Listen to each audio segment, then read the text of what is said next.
This kid is the strongest person in the entire universe at just 7 years old. And I'm not even kidding, but obviously, all that glitters is not gold. Back on Earth, he was just an ugly nerd who dreamed of being one of those secret superheroes who helps people from the shadows. Until the day came when our very own Truck-kun arrived in person to collect our half-baked hero. No one escapes Truck-kun. As a reward for being the only person on the planet with a pure soul, a goddess appeared before him. Now, he could be reincarnated as anyone he wanted. He could be a hero, the Demon King, or even a dragon. His eyes sparkled with joy, but the idiot loser got tongue-tied the moment he had to speak. He wanted to be that super powerful guy who appears out of nowhere and operates behind the scenes. The side character hero, who makes princesses blush and get wet from so many tears of joy. You were thinking something dirty, weren't you? After thinking it over for a moment, the goddess told him he would be the strongest being in the entire universe. Stronger than the hero and even that legendary dragon from the fairy tales. And since he wanted secrecy, his heart would explode if anyone ever found out about his powers. The loser, who had been radiating happiness just a second ago,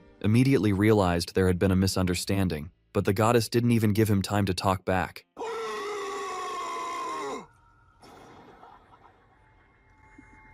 Oh no! 2 years have passed since he arrived in this world. The little boy, now 9 years old, was surrounded by giant beasts without even realizing it. However, he didn't care, since he's the strongest one here. Seconds later, every single monster was knocked out. The boy hadn't broken a single drop of sweat. He just stood there, calm as ever, with his hands in his pockets. He spots another beast nearby. The creature freaks out and bolts. Urianen watches. Relieved his heart didn't explode when the beast noticed his power. In a flash, he's next to the creature, takes it down, and bam, it's over. The beast drops, and he cheers. Finally done. He checks out the field. No more people or beasts. Mission complete. Urianen heads back to the village, gazing at the sky. Later, in a sunny village, a girl's voice calls his name. A redhead, cleaning up, asks where he's been. He calls her Ella, saying he had a stomachache. Ella's worried, says he should have told her, knowing he's weak and shouldn't wander alone. She also warns about wolf beasts around, so he needs to be careful. Urianen, feeling down, apologizes. 2 more kids join, saying they haven't seen any wolf beasts lately. They're stoked, saying it was hard to farm with those monsters, probably thanks to the priest's prayers. One kid hopes they never see those beasts again. Soon, a buff dude with brown hair grabs Urianen by the hair, calling him a brat. He tosses him against the wall, saying he shouldn't walk alone and asks if he gets it. Ella rushes to Urianen worried. The guy says he took him in because he's young, but he's short, weak, and useless. Ella keeps asking if he's okay. Urianen groans, faking pain. Keeping up the act, he apologizes to the guy who looks after them, thinking his mission to hide his powers is a win. The guy orders the kids to sweep, and they all agree, dashing off. The director's all, "Yo, everyone got the song down? If not, you're wolf chow." Outside, near the square, kids are sweeping the street, singing about being happy, even though they're orphans. Forced to sing, they try to keep a straight face, saying they're being cared for and happy. Urianen and Ella jump in, thanking the villagers for sharing food with the kids. Some villagers gather round, loving the kids' song, like it's the latest TikTok trend. People say the kids are doing it out of kindness, super impressed, calling the director a legend. A villager promises to hook the orphans up with chicken, and the kids are glowing. While munching on a feast, the director's living it up with chicken and meat, chugging beer. The kids, though, only get boiled potatoes, and Urianen's not having it. He asks why they're stuck with potatoes and eating on the floor while the director's having a party. A little girl asks Ella why, even with chicken, they only get potatoes. A boy next to her's like, "Shush and eat, it's better than starving on the streets." The little girl gets bummed, and Urianen, all fired up, curses the director, teeth clenched. Ella grabs everyone's attention and whips out boiled eggs, a special treat for dinner. The orphans are shook, drooling, not used to something so tasty. Ella's all, "Got these eggs from the lady who gave chicken. Let's eat before the director spots us." Everyone's hyped, cheering Ella, and an orphan's like, "I want to eat now." Urianen's thinking he hasn't had eggs in forever, drooling, and Ella calls his name. She offers her egg to Urianen, saying he can have it if he wants, but he hesitates. Ella insists he's too skinny, and the director might kick him out if he loses more weight. Urianen's like, "Nah, I'm good, you eat your egg." Ella gets annoyed, trying to make Urianen eat, saying he'll get kicked out if he doesn't, but he resists. Ella's stomach growls, and she gets all embarrassed. Urianen laughs. "Go ahead, eat." Smiling, he looks at Ella, remembering when he first got here. A memory pops up. Urianen in the village, being called a rat and getting roughed up. A man tells him to scram from the shop because he's scaring customers, and Urianen's left on the ground. The man threatens to finish him if he shows up again, and Yurionin thinks being an orphan is the worst. No protection, dangers everywhere, and people are fake and mean. He thinks he chose this, but it's tough going solo until a random girl shows up. She says he must be an orphan, crouches, introduces herself and offers a potato, asking him to come with her. Ella explains the director's not great, but he'll have shelter and food there. Yurionin's skeptical, and the girl's stomach growls with hunger. Hand in hand, near the orphanage, the girl asks the director to take Yurionin in, promising he'll work hard. Back to now, Yurionin looks at Ella with shining eyes, admiring her kindness. He takes the egg from her hand and makes her eat, saying they'll go to magic school together. Yurionin explains the school takes anyone and heard they feast on awesome food there. Hearing this, the other two orphans get pumped, saying they want to go too. Ella, like a big sis, hugs the three kids and says they'll all go to magic school together. She mentions they'll enjoy big meals and study instead of working hard. Finally, she wraps it up, saying they'll beat this together and head to magic school as a fam. After a bit, the director calls the kids, saying he's got good news, and they all gather round. The man announces Ella's getting adopted today and asks everyone to cheer for her. Yurionin's stunned. The girl starts crying, saying sorry for not being able to stay and take care of everyone. The two boys, not Yurionin, tell her not to talk like that. They're happy for her. But the director keeps going, saying he's got more news and calls Yurionin. With a creepy look, he says Yurionin's been picked as a sacrifice for the wolf god and congratulates him. Ella hears this and freaks out, saying that's not what was promised. She was supposed to take care of Yurionin if she agreed to be adopted. The man, with a scary look, asks Yurionin why there haven't been wolf beasts lately. Our hero says he knows, but the director cuts him off, saying he's wrong. They feed the wolf god regularly. With a devilish grin, he reveals the beast prefers the taste of kids. The director's all, Yurionin's too weak and tiny to be a great worker. Instead, he's like, his sacrifice will save the village, and tells the kids to give him props. Yurionin's thinking, is this why the director keeps the orphanage? She gets super desperate, begging to swap places with Yurionin, pleading for his life. A punch is coming her way, but the dude hesitates, saying he can't damage his goods. Still, he orders her to zip it, making her super nervous. Threateningly, he warns if she speaks up again, Yurionin and the others will be wolf chow too. Finally, the director orders all the kids, except Yurionin, to start sweeping pronto. Elsewhere, Yurionin's rocking a flower crown, wondering what to do next. Bored, he's like, should I take down the wolf god and go on a secret quest? Someone calls his name, and when he looks, Yurionin's jaw drops. By the door, Ella's there with a fresh haircut walking over. Concerned, Yurionin's all, what's up with you and your hair? Ella laughs, asking what he thinks, and says she cut it to match him. She says there's no time to chat and tells him to swap clothes with her ASAP. While taking off her coat, she says it's girl's clothing, but it'll fit him since he's slim. Yurionin's startled, asking why this is happening and why she's doing this now. Smiling, Ella looks at Yurionin and firmly says she'll be the wolf god's sacrifice. Hearing this, Yurionin's shocked, asking if she knows what being a sacrifice means. With a sad smile, Ella says she knows because her little brother was one. Our protagonist is stunned, and Ella says when she first saw him she thought her brother was back. The resemblance was uncanny, and because of that she felt the need to protect him. The boy hesitates, shocked by the info, only saying the young girl's name. Ella holds back tears, not wanting to see her brother's life taken again, and asks the boy to flee fast. Yurionin finally opens up, suggesting they run away together. She shouldn't sacrifice herself. Sadly, Ella says the adults are faster and would catch them. With her head down, she mentions an idea. When the director sees her haircut, he'll definitely flip. Ella reminds Yurionin that the director never stops abusing the kids, and if he escapes now, at least he'd leave the village.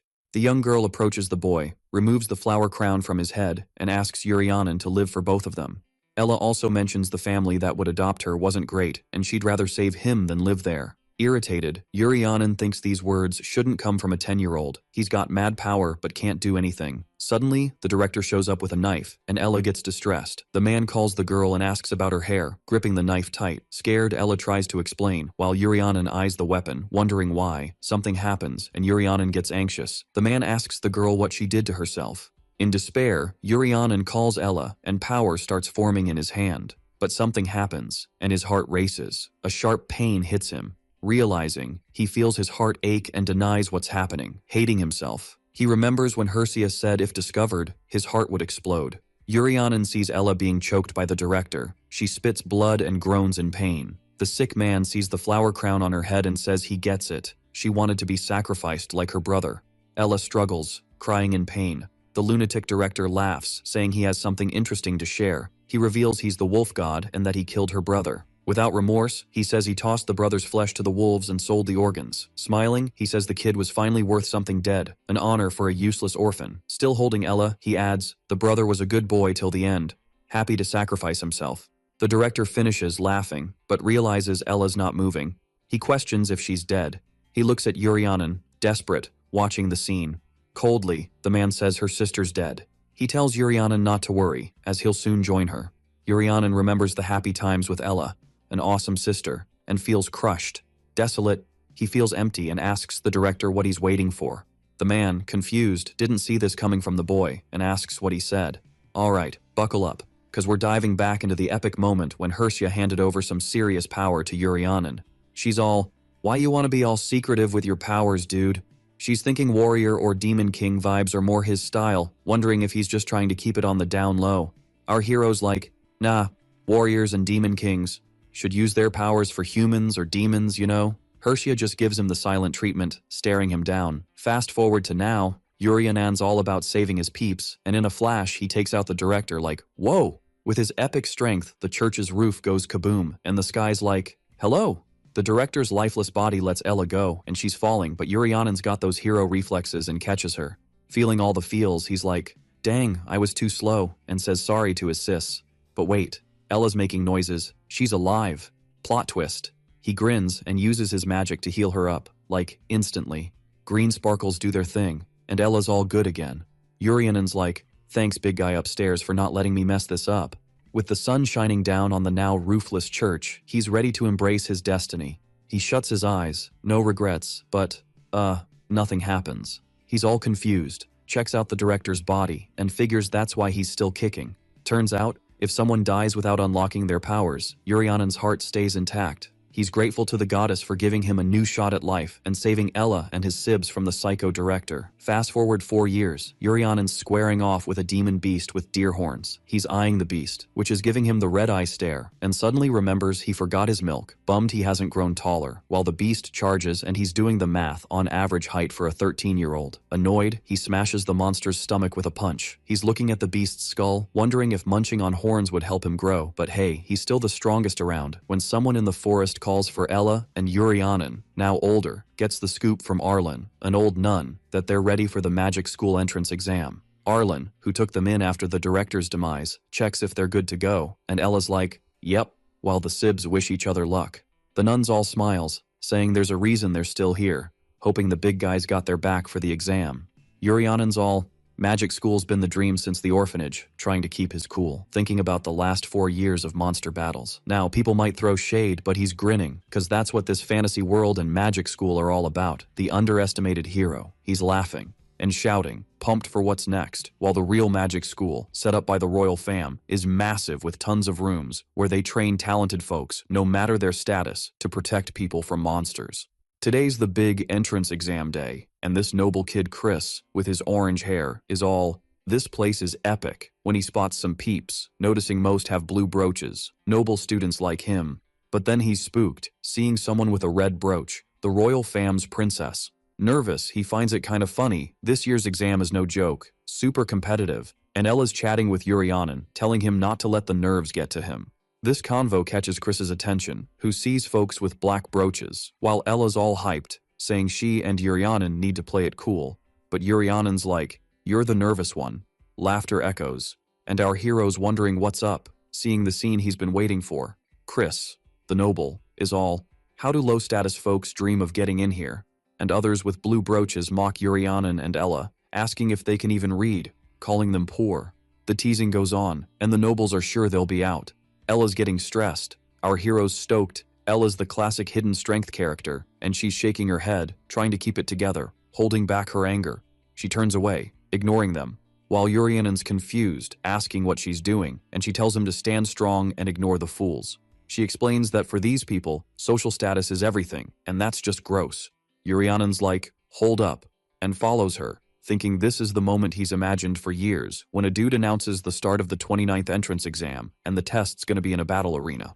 Director Mages breaks it down, saying the exam's simple. As students, the goal is to protect people, and Mages wraps up, saying sword skills and magic powers will be tested, while Yurionin hears voices mocking him for rocking a black brooch of a commoner. Ga Ryunbi, the fencing instructor with a blindfold and dark hair, is all about showing off. He tells the students they gotta slice the target with a training sword in one go, then slices through a dummy like it's made of butter. The students are all, "Whoa, did he just cut air?" Ryunbi starts calling names, and Tien, with her fancy white hair and noble vibes, looks like she's about to face a dragon. She squeaks out a "here" and steps up to the dummy, probably wishing it was a pillow. Ryunbi, chill as ever, tells her to go for it whenever she's ready. Tien, still shaking like a leaf, asks if she'll get booted if she doesn't nail it in one go.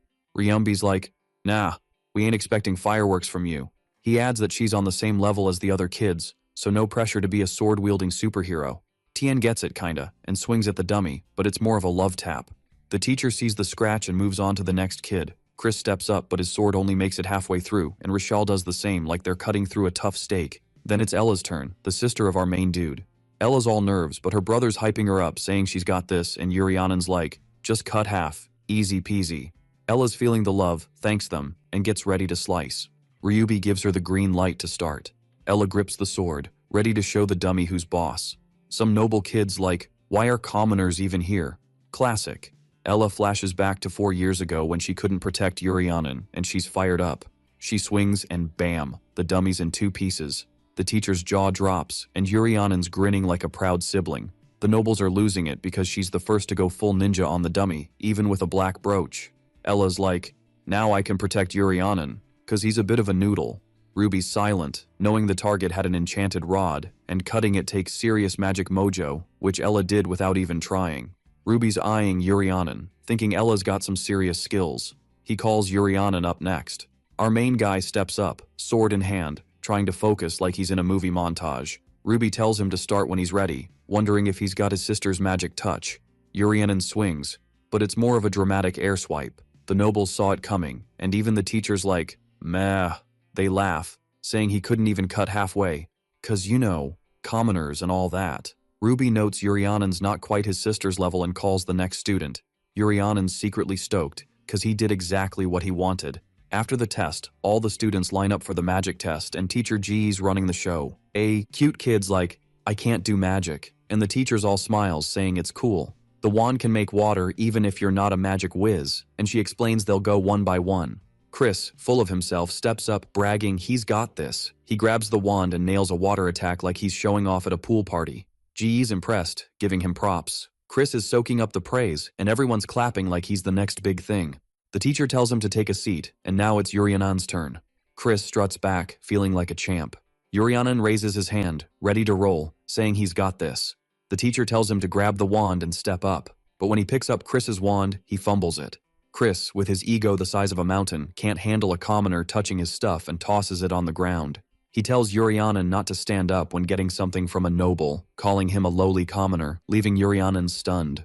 Ella's worried, and Teacher G's like, "Boys, chill." Yurionin bends down, telling his sister it's all good, thinking, "Thanks to this jerk, everyone's watching me." People are smirking, waiting for him to flop, and Yurionin's like, "Perfect, just as planned." He steps up to the target, wand in hand, ready for a weak sauce attack. He's thinking he'll be the ultimate underdog, grinning to himself. But then, out of nowhere, a massive water blast shoots from the wand. Yurionin's eyes go wide, totally confused, 'cause that was not part of the plan. Ella and the teacher are totally shook, while the ladies all, "Hold up, something's up with the wand." Before she can finish, the whole class is screaming, totally mind-blown by what they see. Our main dude is sweating bullets, thinking, "Oh no, not this." He checks out the wand, realizes he accidentally snapped it, and is like, "I'm so toast." Seeing a regular kid break a magic thing, everyone's jaws hit the floor. The nobles, Yurionin's sis, and the teacher are just standing there, speechless. Chris and his crew are all, "What just happened?" While the orange-haired nobles stressing about getting outdone. They're all wondering if the wand blew up because the commoner's magic was too strong, and Yurionin's like, "Uh-oh, we got a problem." A noble's all, "Maybe the wand was just busted from overuse." Chris jumps in, saying no way a commoner could wreck a magic tool, and our guy sees a way out. Scared of being outshined, all the nobles agree. No way a commoner had enough magic to break it. Everyone buys it, thinking the wand was just unlucky, and the commoner got a bad break. Our guy's secretly stoked. Looking at the wand, he's all, Guess it was weak if my little power broke it. He's feeling like a secret powerhouse now, ready to keep his cool and not get caught.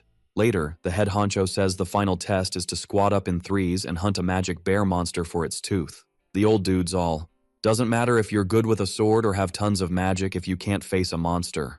Time to prove who's boss. Our guy's like, wait, the final test is just monster hunting? And his sis is all, we're so close to our dream, let's crush it. Yurionin beams at his sis, nodding, ready to give it his all. The director's like, I'll announce the teams, and those with matching brooch lights are together. Ella's black brooch lights up red, and she's all, which team am I on? A white-haired kid's like, found you, Ella. We're on the same team. My brooch is red too. He's with the royal princess and asks Ella to join them for the forest quest. Ella's down, and Chris, feeling a bit jelly, says Ella lucked out teaming with the princess.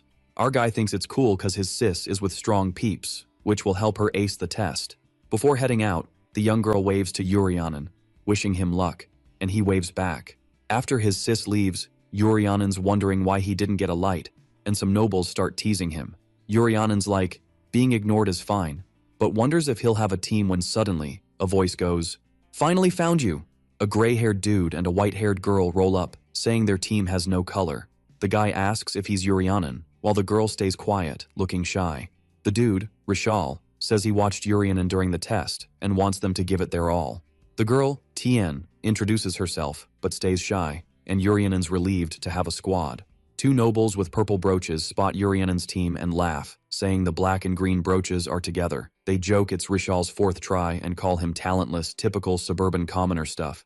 Tien gets called an abandoned noble, and the teasing bums them out. Yurionin's like, what's going on? Checking out his teammates. He thinks he's with a repeater and an abandoned noble, but he's all, this is perfect.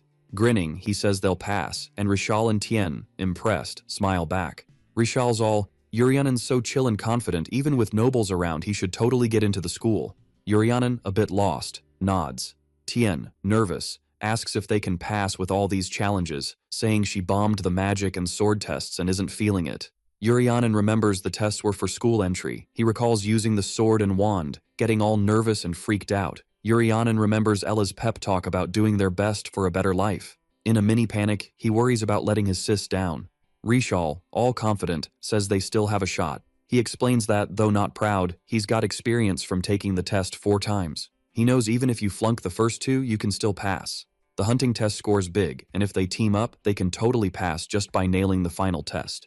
Yurionin feels a wave of relief, thinking he can pass with his sis, but Tien wonders why Rishal's so sure. Soon they spot this massive forest with trees so big they could touch the sky, and the sun's just lighting it up like a scene from a movie. After the pep talk, Yurionin's all, uh-oh, not sure I can do this. Then, boom, the kids are sprinting away from this fire-breathing bear beast like it's a scene from a wild video game. While they're running, Rishal's yelling at the noble to fight the bear, but Tien's just like, sorry, gotta keep running. After what feels like forever, they find themselves deeper in the forest, totally lost. Rishal's like, phew, we made it. But wow, this test is way tougher than I thought. Yurionin's thinking he needs to take down the monster bear to pass, but he's clueless on how to do it with his squad. Our hero's all, I could totally take on 100 of these beasts solo, but what now? Rishal's like, if we keep this up, we're toast. Gotta think fast. He's all, everyone's got their struggles, but I can't fail this year, it's my last shot.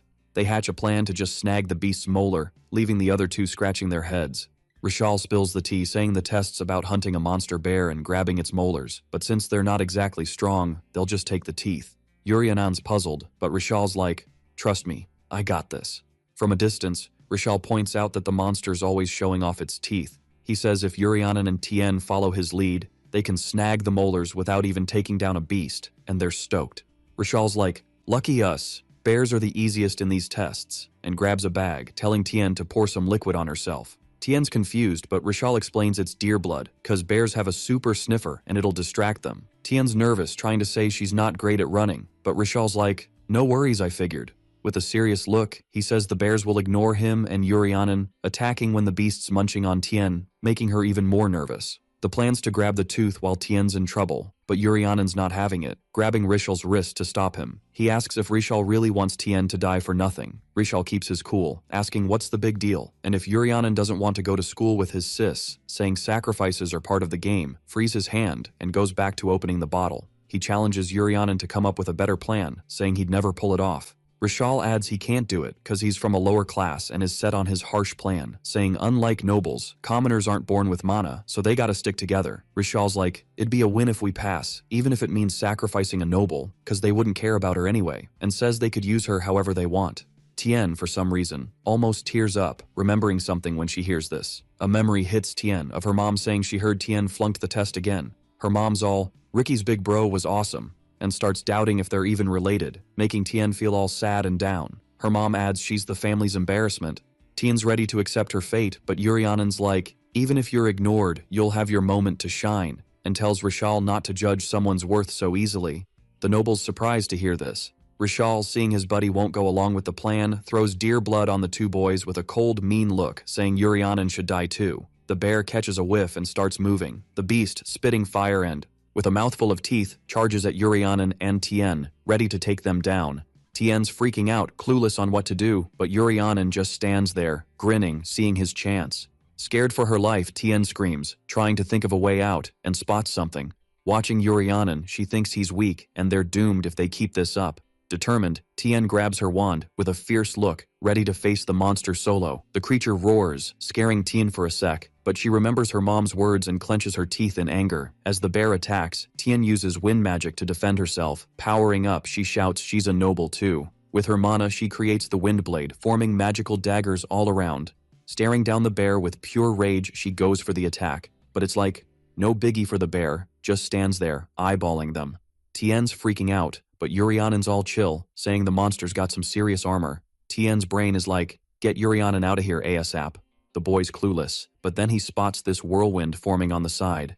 Yurionin feels the air getting chilly, and Tien's like, heads up, landing's gonna sting a bit. She's like, only way to save you was to yeet you up, still working on the landing part. But Tien's grinning, saying it beats getting chomped. With a fierce look, she locks onto the monster. No second thoughts, she magics Yurionin away, and he's just screaming his head off. Tien's remembering when he had her back, feeling all warm and fuzzy, thanking Yurionin for the courage boost. Facing the bear, Tien's hoping Yurionin's out of dodge. The bear swipes with its claws, but somehow it misses, and she's suddenly somewhere else, hitting the ground. Yurionin swoops in, catching her before she faceplants, and as she passes out, he's like, told you you'd get your hero moment. The bear's all confused, like, where'd Tien go? And Yurionin's thinking Rishal bailed to dodge the drama. Thanks to that, he saves the day. The bear, realizing its snack's gone, spins around. The beast lunges at Yurionin, claws and teeth ready, but he's like, gotta collect those teeth, bro. With a slick move, he slices the beast in half, leaving just the jaw. The monster's like, what just happened? And Yurionin's plotting a prank before Rishal shows up, wondering where he vanished to. Rishal's already chilling elsewhere with some dudes, and someone's like, what's the plan? While 6 kids gear up to ambush. Ricky, the princess, and Ella are squad goals, and the noble's like, sword and wand are for monster slaying only. One kid with Rishal's like, Ella, join us, we'll ace the exam for you. Ricky's puzzled, saying only the principal can pass or fail, asking how they plan to pull that off. The kid's like, we'll make nobles fail, and we'll pass instead. But his buddy's like, dude, zip it. Ricky's like, so all the commoners are teaming up. But the kid's like, nobles want us to fail, it's their fault. Again, he's like, Ella, come with us. And Ricky's like, you think you can beat me with her? The kid's nervous but laughs, saying it's not them who'll win. And his friend's like, stop spilling the beans. But the kid's like, monsters will take down the nobles. We're using bear monsters to our advantage. Ricky's all serious, saying he gets it. Tien's bro notices more commoners joining, realizing it's all part of a long game. The princess says they probably knew bear monsters go wild for blood. Looking sad, she's like, this sucks for the boys, as royalty, it's a bummer. She adds that future Magic Academy students using monsters like this is a no-go. Switching to angry mode, she tells Ricky to catch them alive. She says those using the exam and monster traits to endanger others will face royal investigation. Ricky, sword ready, charges at the boys. Spinning his weapon, he knocks out 3 exam kids. The 3 commoners hit the ground out cold, and Ricky faces the rest. Rishal, scared, tells the others to splash blood on Ricky. They do, but the blood just stops, like magic. The glasses-wearing kid's like, how's that possible? Who did this? The kingdom's princess, using magic, tells everyone to surrender now. Saruti's like, plan's toast, and Ella's got a sword, staying quiet. The hero's sis thinks those two are epic, not needing to lift a finger. Rishal, watching his plan crumble, Says this year was their one shot, and they'll never get another. Alright, buckle up, cause this story's about to get wild. He warned them, if they got caught, it was game over for everyone, and the 2 remaining commoners started freaking out. In a panic move, Rishal cut his own arm, hyping his friends to not throw in the towel. The boys, super ticked off, reluctantly followed suit. Seeing the blood flow, the princess wondered just how far they'd go for this crazy mission. Before she could even process, a squad of beast bears, mad from the smell, charged at them. Ella freaked out, spotting 4 bear monsters, clueless about what they were. Seeing the scary beasts, she wondered if kids like them could even handle such monsters. Rishal was all, "We won't get caught that easy," cursing the nobles, while Ricky, chill as ever, activated his wind power. With one swift move, he sliced off the heads of the 4 bears in a flash. Rishal just stared as the bears' bodies hit the ground, and his plan hit a dead end. Ricky, all calm, said commoners shouldn't get hurt just because the plan flopped, they're kingdom citizens too. Ella, watching, realized this noble was on a whole other level. After a bit, all the commoners were tied up, and Rishal cried, bummed about the failure. Ricky, eyeing the boy, remembered his sister was in his group and asked where she was. Rishal's face turned creepy, and he started laughing like a maniac. He said both Ricky's sister and Ella's brother were in his group, still laughing for no reason. Creepily, he claimed Yurianan and Tien were already toast, and the 2 boys were nothing compared to Ricky and Ella, adding the bears were probably licking their bones, leaving Ella and Ricky spooked. Rishal wrapped up saying if they were lucky, maybe one was alive, and the princess immediately sent Ricky after them, saying there might still be clues. Desperate, Ella chased after the boy, calling for her brother, but the princess told her to stay put. Shaking with worry, Ella stopped right away, cause it was a royal order, but she wanted to know why. The girl, with a frosty look, said her little bro was there too, and she had to save him no matter what. With a sad face, Suruti said she got what it was like to hear something might have happened to family, but she couldn't go. Coldly, the princess said the girl would just mess things up, and Ella stood there for a bit. The princess explained if things went down like Rishal said and they were bear chow, the place would be a bloodbath. The monsters, drawn by the smell, would swarm there. 10, maybe 20 beasts, and who knows how many more would show up. Suruti said Ricky was skilled enough to take them all down, but fighting bears while protecting the girl would be tough even for him. She asked the girl to trust Ricky and wait. Ella hesitated, gripping her sword tight, calling her brother's name. After a bit, Ricky, with his white hair, dashed towards where he thought his sister was. He saw Tien on the ground, clutching a monster bear fang, but something made Ricky stop fast. In front of him, our hero was rocking a knight's mask. Looking to the side, Yurianan wondered what was going on, as he wasn't the same glasses guy who attacked them before. Ricky noticed the boy wore a black brooch, so he was probably part of the group that attacked the princess. Seeing his sister out cold, Ricky wrongly thought the masked dude was the bad guy and demanded how he dared. The hero charged at Yurianan with his sword, but Yurianan quickly blocked him. The swords clashed, and our hero managed to stop Ricky's attack, who wondered how that commoner blocked his strike. Yurianan said a surprise attack was risky, trying to chill things out. Ricky thought his reaction speed was insane. The white-haired boy asked if Yurianan thought he'd get away clean after attacking his sister. While thinking the secret student powered up his sword with mana, our hero, behind the mask, said it wasn't him. Yurianan asked Ricky to chill and listen, saying he got the mix-up, but he wasn't one of them. Before he could say more, Ricky used his wind power, catching Yurianan off guard. A wind lion attacked the small boy, who managed to dodge. Our hero warned Ricky it was dangerous, thinking the attack almost cracked his helmet. Tien's brother seized the chance to get to his sister, casting a windshield around her for protection. Ricky said someone sketchy with a helmet was with his knocked-out sister, plus being a commoner, raising suspicions. Alright, buckle up, cause this story's about to get a glow-up. So Ricky's all, nah, this kid ain't one of us. Yurianan's like, phew, thanks dude. Ricky spots the kid's ninja moves, dodging punches like a pro and goes, hey, I'm Ricky. The kid spins around. I'm with the Wind Spirit W.I., eldest son of the Viscount, no biggie. Yurianan, feeling grateful, goes, call me Urian Seungung, but it's totally a fake name. Ricky's like, Urian, huh? Cool, so got a question for you. The kid's fuming, wind blades swirling. You know who messed with my sis? With all that wind power, our hero's like, dude, chill, the wind's annoying. I'll spill, but oops, I kinda erased her to keep her safe. Yurianan's like, yeah, that was me, but Ricky's already ticked off. The kid's all, I'm smashing that silly helmet, and charges in.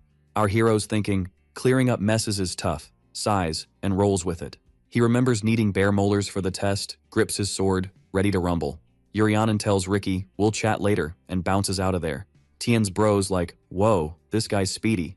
Judging by his moves, he's at least an intermediate knight, but the Wind Kid's right there, ready to rumble. With his lightning sword, he's all, "My sword's faster," and swings, but the masked dude's gone, and the air's sliced in two. Ricky's thinking he nailed it, but opens his eyes and poof, the kid's vanished, leaving him all puzzled. Before he can ask, he gets whacked on the neck and blacks out. And just like that, before he can even wonder, he's down for the count, mind blank. Yurianen's like, "Ricky, you just hit a speed ghost, bro." After the test, the director's like, 29th exam's a wrap, chilling with teachers when an assistant's all, "Yo, some kids went wild with monsters, but the princess handled it." The director's like, "Nice work, team." And the magic teacher's all, "These students are lit," but a pink-haired dude's like, "Nah, it was chaos with the commoners." The woman snaps, "Jerry, zip it. School's about skills, not status." But the snobby teacher's like, "It's all a show," and throws shade at the girl's dad.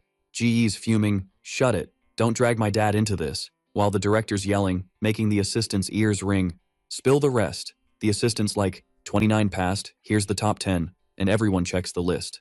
First up, Princess Saruti, looking all Sakura with pink hair. Second, Ricky, Wind Spirit Clan, still shook by Yuri and Sungung, the masked dude. Third, Jade, magic swordsman, stoked to be top 3. Fourth and fifth, Sia and Mu, sisters whining about not being first. In sixth, surprise, it's Ella, our hero's sis, red hair and all. Seventh, Chris, minister's kid, whining about a commoner beating him. Eighth, Rizo, the troublemaker, grumbling about the test, threatening to go wild. Ninth, Hina, princess's biggest fan, gushing over Saruti. 10th, Goliath, with slanted eyes, calling Rizo a psycho. Tien, Wind Spirit Clan, checks the list, sees he's 24th, barely made it, thinks his bro's epic for being second, but no sign of Yurianen. Our hero's laughing nervously, sweating bullets, realizing he flunked the list. Confirming it, thinking he got the bear molar but slacked in fencing and magic. Ella shows up, "Heard about the trap, glad you're okay," wishing she could have helped. Yurianen's like, "No worries, sorry for the stress," praises Ella for 6th, mentions top 10 perks. Blushing, she thanks him, calls it luck, hopes for more next year, but our hero's like, "Next year? That's sus." Ella's all, "Not signing up this year, want to take the test with you next year," since their dream was to pass and hit up school together, but Yurianen's totally shook. Chris, the noble dude, hears this and cracks up, saying they can fail together, and even though he's super embarrassed, he keeps laughing.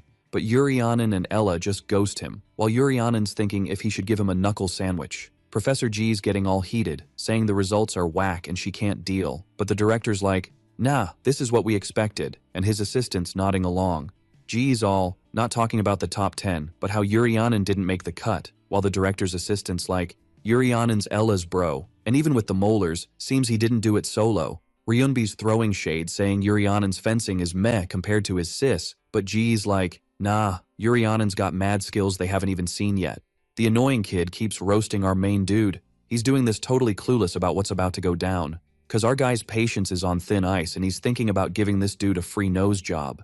Then one of the teachers bursts in with some urgent tea. The Magic Academy's decided to let one more student in after this test, and this news lights up hope in all the background characters. But plot twist, Urien gets in as an honorary student, even though he flunked. This instantly makes the other students green with envy. Like, how did a regular dude score such a win? Ella's over the moon hearing this, now she can hit up school with her bro, and our guy's dying to know how this all went down. One teacher's scratching his head like, how did he fail when Urien's got mad talent? At his age, he's already flexing mana strong enough to smash a magic artifact. Plus, he's shown killer control over his power, stopping a sketchy situation from getting worse.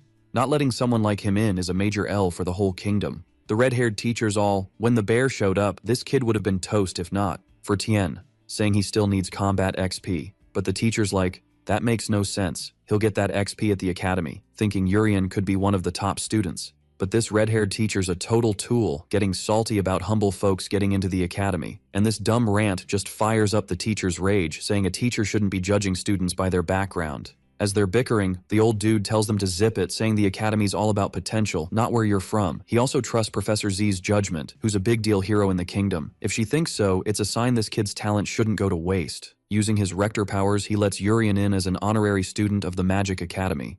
But since he's in on special terms, he can't slack on his grades. Or else, he's out of there. But our main dude's still hyped. Ricky rolls up to him. Sure, the kid he met in the forest is Urien's height. This makes our girl suspicious, knowing he had to KO this dude in the forest. Thinking he's busted, Urien's getting super jittery. But Ricky starts recalling all their evaluations and our guy's performance. no way he got beat by someone like him, so he bounces. Seeing all this, Ella's clueless about what just went down, not knowing Urian's super relieved he didn't get caught. Next day, they're all at the academy. Our guy's sis is super jittery cause they're hitting up the advanced class. As soon as they roll in, the other students are already there. Ricky and Surti, the top dogs in the test, are chilling together. The twin girls are there too, and all those extras just adding to the scene. Our main dude's sis is lost on where to sit, while Urian feels like he's back in elementary school. He's curious about what they teach here, since magic and sword skills are a big deal. It's gotta be different from his past life. Before they hit the room, they got hassled by Rizzo, whose life goal is to be a total pain to everyone. He barges in, and Urian's thinking this dude's about to get schooled by his fists. As the jerk strolls in, another kid jumps up like he's on springs. Chris says he's late, but the jerk's not vibing with that correction. Totally freaked, Chris says the jerk should set an example, being all noble and stuff. But those words just make Rizzo even more ticked off. Trying to flex his test rank, Chris says he's one spot above the jerk, suggesting he not be late tomorrow, but he's shaking in his boots saying it. Smelling the fear, Rizzo says the kid might regret it, but rank doesn't make him stronger, since that's not enough to show his full skills. Seeing this, Ella's worried, thinking a fight's about to pop off, but our boy's just hunting for a chill spot to sit. The other extras are all hyped for a showdown, but one of them's got a totally lost look. Urian and his sis snag some sweet seats. Ella's like, "These chairs are next level comfy." Seconds later, Jade pops up, introducing himself all chill. The girl responds super formal, but Jade's like, "Nah, we're classmates here." And he's amazed someone from a humble background's in this advanced class. First in academy history, and he's pumped to train with them. He suggests ditching the social stuff and being buds, but Urian sees this dude's got eyes only for his sis. Jade then greets our boy too, and our hero's like, "We're not blood siblings." This news flips Jade's switch, and he even clenches his fists. All eager, he says he wants to see what makes our hero an honor student, hoping he'll show his worth. It's like all the students are on fire. That was just day one, super tiring, but not much new for them. Strolling outside with his sis, Urian says classes really kick off tomorrow. And in this chat, Ella spills she's relieved to finally hit the academy. She suggests they make the most of the time until their siblings can join too. Then, bam, two more jerks spot the commoners. Being seniors, they say it would have been impossible a few years back, and the academy's standards must have dropped. That gets Urian hyped, like it's time for him to shine by taking down bullies. The seniors demand respect, just for being older. Our hero's sis tries to smooth things over, but those jerks tell her to ditch it, pronto. Ella's all confused, not getting they're talking about the uniform. Now way more aggressive, the dumbest senior tries to yank the uniform off our hero. He pulls hard enough to lift him, but something wild happens. The senior feels this kid's super heavy, all while our hero's just staring at him, chill as ever.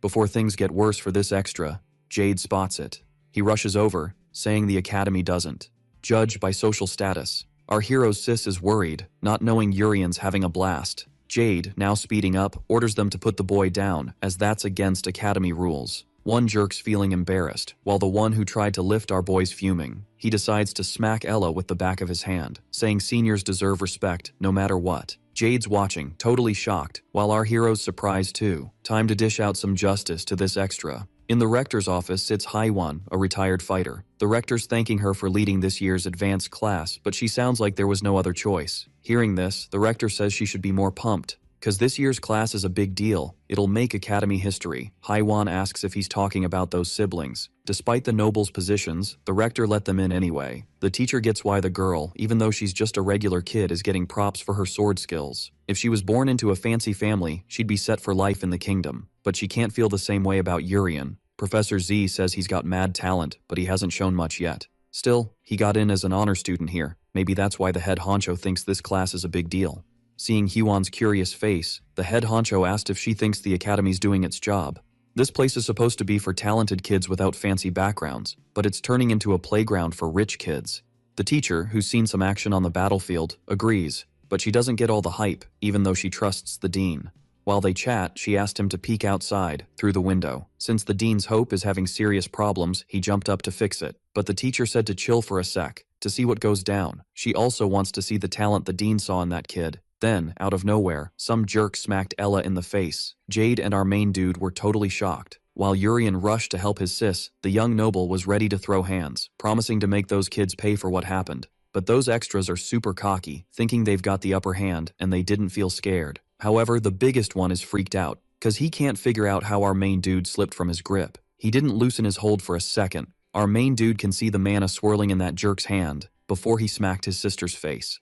Looks like he forgot he's just a side character in this story. Time to remind him. Jade's already throwing down with this jerk, who's feeling all big and bad because of his size. Something Jade's figuring out bit by bit. Wanting to mess with the newbies more, the jerk told his buddy to use magic. Cause it's time they learn some respect. Before anything went down, our main dude told Jade to bounce. The young guy's worried about Ella, but our main dude healed her with magic. So she should be good. As soon as he said that, everyone, even the teachers, were shook. Ella woke up, not getting what went down, and Urian told her to be careful. Now our main dude's hyped to show his real battle skills. But before he could do anything, he saw those fools were already mentally KO'd. Back in the dean's office, Hyuan asked if this is why our boy got into the academy. Our main dude can't even get why everyone's acting like this. Jade asked if he really healed Ella's wounds. Our boy said he just used some basic healing magic. But it's time to drop some knowledge about this wild world. Healing magic fixes bodies up. Depending on the caster's skills, it can take 5 to 15 minutes. Even the top healers need 5 minutes to heal. And what these kids are saying is our main dude showed off too much with this. Our poor boy had no clue. He thought healing magic was instant. Finally, those jerks got why our main dude's the honor student, and Jade was mad, as Urian wowed Ella even more. As if that wasn't enough, the teacher told them to wrap it up. Cause student fights can get you in big trouble. Now our main dude knows who was spying on them, but his sis Ella didn't even notice. The teacher watched our main dude closely, and ended up smiling, agreeing with the dean.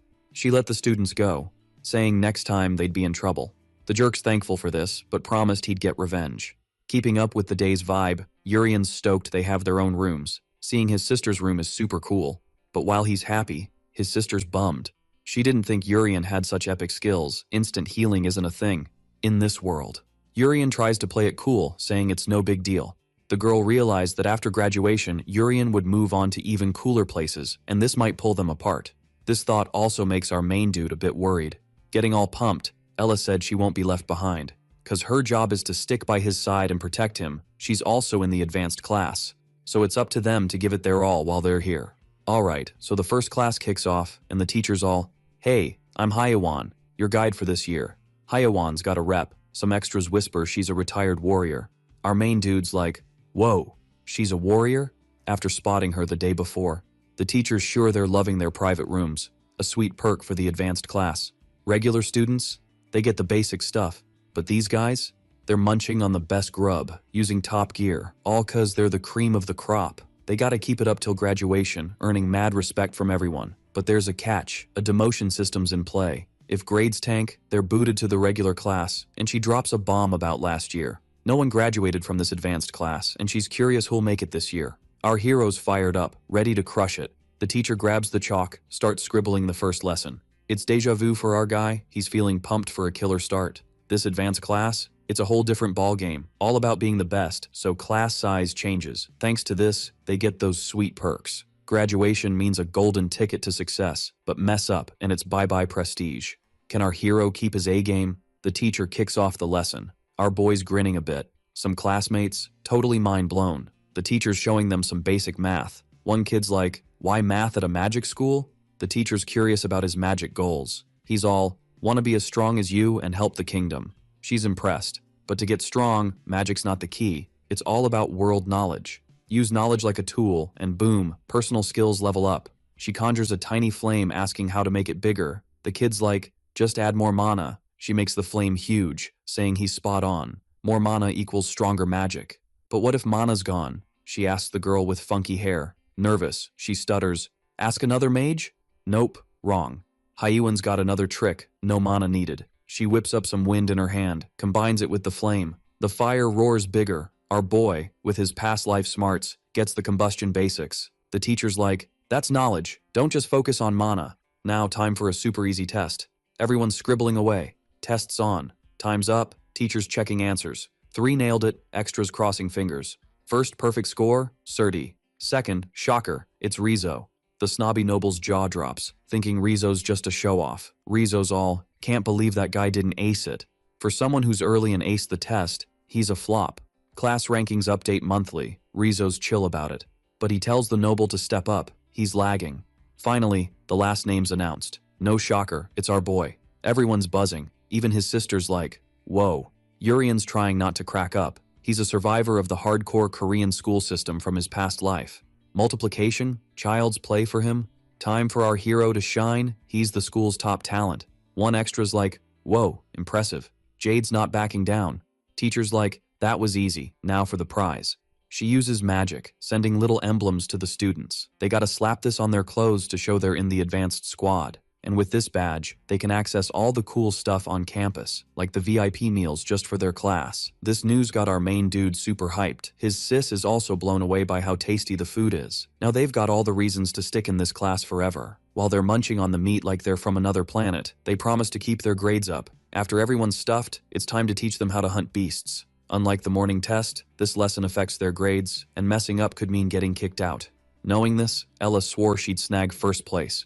Since they're still newbies, the teacher said they're too young to hunt solo. She decided to bring in some seniors to help out.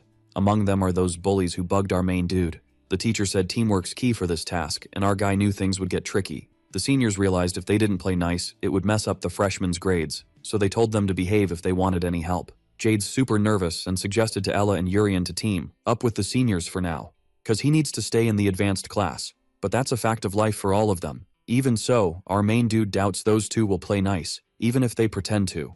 Knowing his grades tied to those bullies' opinions, our guy started getting really ticked off. Then, he seemed to hatch a plan. He went up to the seniors to say something. He suggested a little wager. One of them wasn't into it, thinking our guy's just a cocky first year. To change their minds, Urian said he'd show what he's made of. Before he could do anything, one of those bullies got super mad. He grabbed the chest with the swords and chucked it far away, telling the freshmen to grab their gear quick. Cause it's time for a real showdown. If they lost, they'd cooperate. The biggest bully said the weapons are real, so they better be careful. Not even the teachers could tell if the injuries were from beasts or swords. Feeling scared, our guy couldn't believe the deal. So he asked if they'd really cooperate if they lost, which the extras confirmed. This was a huge relief for our main dude and his pals, like a gift from above. They're so pumped now that the seniors are clueless on how to act. They decided not to go easy on these freshmen. The biggest one chose to fight Ella, who he once punched in the face. His swing was meant to slice even the sword, but she blocked it, leaving him shook. Cause that regular girl could use mana in her weapon. She remembers what happened last time cause she couldn't protect her bro, and that was only cause she couldn't stay chill, and she promised no one would catch her off guard again. Pretty freaked out, the senior called for his buddy, saying he needed his magic. Using a support move, he covered his friend's body with armor. But the dude needs to watch out for the other students. Jade's sneaking up from behind, ready to end this once and for all. A dark glow took over his hand, and the top of the senior's wand got sliced. He couldn't even process what just happened. Only then did he see Jade holding a magic sword. The dude said taking out the enemy mage is rule number 1. Now only the second bully was left, who had to beat 3 foes. He decided to target the mage too, making the bad call to go after our main dude. But Ella's not letting that slide. Even so, the extra keeps closing in on our guy, who's already waiting with a big grin. When they're super close, the extra could feel that intense bad vibe.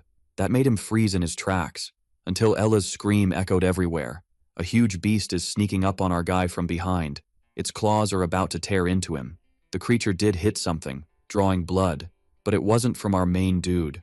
Urian saw his sis got seriously hurt. Seeing that, Jade freaked out and decided to use his magic blade. With the second form of his move, he managed to wipe out the creature, creating a massive hole right in the middle of its noggin. The poor extra just stood there, totally helpless, seeing the creature go down with one hit, and that girl should have been toast. But plot twist, our hero healed her, and now his sis is all good. Once again, the extra saw that instant recovery magic, realizing he was in the presence of some next-level students. After facing the truth, he started feeling super small, announcing that they all passed the test, and it won't mess with their grades. But, being a total jerk, he said our hero hadn't passed yet. Even though his healing skills are epic, they're just support, so he's still a loser. This fact stirred up some drama among the extras, since their mage is also a support pro. But our hero's squad doesn't care anymore, they're on to bigger things. In a cabin in the woods, there's the teacher. No class on the schedule for today. She's chilling with other teachers, and it looks like they're having a cozy time. Hee-won wonders if it's cool to just hang out, doing nada during class. But one teacher told her to trust the seniors. Teachers need chill time too. Yet Hee-won's still thinking about the lesson's practical stuff. Plus, she's being watched by her colleagues. They're in charge of the second-year students and know what's up. They insist the advanced class students stay safe. But Hee-won's sure something's up with her students. She's not sure if it's all just kindness, and she let a bit of her killer vibe slip. That crazy pressure freaked her colleagues out, but Hee-won snapped back to normal, giving a chance for nothing to go down, since her students are advanced class. One of those jerks dragged Jade to meet the other seniors. The poor dude's still clueless about what's happening, and a mysterious guy gave props to the jerk's work. Staring at Jade, he said he's got a sweet deal for him. This guy's Laryl, a second-year advanced class student. Second year at the academy's called the Demon's Nest, all because of one student. That dude Laryl, who's now demanding everyone fall in line. When he joined the academy, that's exactly what he did with his crew, who didn't want to play along. The class started with 10 students until something went down, and many got wrecked. Only 3 gave in, while the rest ended up in the hospital. That's why there are only 4 students in this class now, following a strict pecking order. Jade's curious about what the second-year advanced class is doing there. Laryl seems to know about the boys' family drama, saying the house of the magic blade's going downhill. A heavy load for someone so young. His family's legacy rides on his performance in this class. This made Jade start to remember the past. Those who couldn't handle magic blades can now do it like it's nothing. The boy's super worried about his dad. The evolution of magical tools has totally flipped the kingdom's scene, and the house of the magic blade's fading because of it. The family head's bummed out. Calling his son, he said he needs to ace the advanced class to prove their techniques still got it. If the boy flops, their future's toast. Laryl promised he could get Jade through that class, which left the young dude pretty puzzled. The senior said he's got powerful connections, watching the lesson that day. That's why they told Laryl to pull something off. If Jade helps, he'll totally gain from it. These words left the young dude super confused, but his senior swore he was legit. All he needs to do is go back to those commoners and follow orders. This'll be a breeze compared to the rest of graduation. Laryl's only offering help because he knows Jade's family's in a bind. So it's time for the boy to step up for his folks. After he got back to his crew, Ella asked if he was cool. Both were getting worried because he took forever to come back. While they kept asking, Jade started using his technique. Our hero quickly sensed the danger, because their buddy's got a sword in his hands. Before the strike could land, our hero stopped something worse from going down. Visibly ticked off, he told Jade it was way too risky for just a joke. Then boom, they're stuck in a blade prison. Jade warned Urian to chill. Electric vibes zap through those swords. He'll be out cold before he can heal up. Watching this, our hero's not even stressed. He thinks it's kinda cool. Jade just asked them to hang tight for a sec since the vet said he could snag all the points for this lesson solo. He's got to stay in the advanced squad. The regulars just wouldn't get it. Still, Jade promised he'd come back to bust them out when it's all done. But our dude's shocked by how clueless this citizen is. Laryl ended up smacking the kid for asking for the commoner's limbs, and now he's asking if Jade's really gonna go against the elite's orders. What he told the kid to do was exactly that. Take out those siblings. The big shots don't get why commoners are even here. So, time to wrap it up in this lesson. That's Jade's mission. No teachers allowed here. Everyone's in the same cabin, kinda like a mission guarantee. Laryl said they gotta pull this off no matter what, can't let the big shots down. Plus Jade's gotta be useful to his fam. But what went down was a beatdown cause he messed up. Laryl thought he wanted to graduate in the advanced class. Still, Jade's risking it all for a couple of commoners. But the kid doesn't see it that way. He couldn't go that far. Laryl said classes just started, and they haven't even bonded yet. But Jade doesn't see it that way. He knows Ella's got mad fencing skills, totally advanced class material, even if Urian's kinda weak but got in as an honor student. But he's super smart. He'll help the kingdom level up. Besides his epic healing skills, he'll be a legend, curing diseases and all. These guys have a future in the Empire. Unlike the snobby nobles, these two can bring a bright future. Laryl wasn't feeling this speech, saying only doom awaits Jade's family. Now that he's defied the nobles, his family's downfall is a done deal. This includes his innocent little sibs. The kid started thinking back to his sibs' hype about him getting into the academy, thinking their big bro's the real deal. But what's bugging these kids is if this news will make their dad happy again, cause they miss those days. Jade was shook by this and said things will change soon, since he'll graduate in the advanced class, no matter what. Laryl keeps being a jerk, trying to sway Jade, saying it's not wrong to put family first over the kingdom's future. No matter what, those commoners are toast today. No teacher's gonna save them. Time to face the harsh truth. The two are almost holding hands, but Jade's had enough, smacking the jerk's hand away. He told him to scram, cause he hasn't botched his mission yet, saying he'd protect his friends and fam. Laryl said the kid will eat those words. In short, here's the deal. Laryl's a jerk aiming to end our hero and his sis. Jade's trying to stop that from going down. The catch is, it's not going to be easy. The opponent he's up against is super tough, so he's got to keep his head in the game to win this. If he loses, innocent lives are on the line. Laurel said he'd stab Jade 10 times, then he'd come for our guy. Jade instantly saw the date in the kid's hands. Then, he felt this massive pressure, freezing him in place, getting hit by the blade in the gut. While he's in pain, Laurel said he used to swing a sword too, but switched to something smaller to get up close and personal. After tossing the kid's body aside, he said only 9 stabs left. His crew knows Laurel's got a skill that freezes opponents. When they gave in to this kid, it wasn't by choice. No other way out. What he does in a fight is a full-on attack. Laurel said in 10 seconds, he'll stab again. Jade's realizing time's zooming by, but he's still stuck like a statue, no clue why. So, he whips out his magic sword, ready to rumble. He tries the 4th move, turning it into a whip, hoping to smack the jerk. But nope, still misses the mark. And, surprise, surprise, same old story. Jade gets hit by the knife, frozen in place. While he's down, Laurel's all smug, loving Jade's oh no face. In 10 seconds, it's gonna be deja vu. Jade's gotta act fast, so he switches to the sword's 3rd form. Now it's a spear, and he's chucking them at the dude. Some old-timers cheer, thinking the newbies are lit. But Jade's still not landing any hits, and now he's got a hand injury to boot. Meanwhile, the jerk's counting down like it's a game show. Jade and his sis, Ella, are stuck in a sword dome, and she's clueless. She's worried the old-timers are bullying the newbies. But Jade's chill, thinking it's just those annoying guys again. Still, he's got a bad vibe about it. Far away, Jade's getting poked like a pincushion. He's barely standing, looking like a noodle. The extra who brought him there is freaking out. Laurel tells him to scram before he wets himself, cause they're there to do some serious damage. The extra's all, my bad. Laurel strolls up to Jade, noticing he's still kicking. Time to finish off the siblings. Jade's efforts were a big fat 0. All his moves were pointless, and soon his fam's gonna be toast.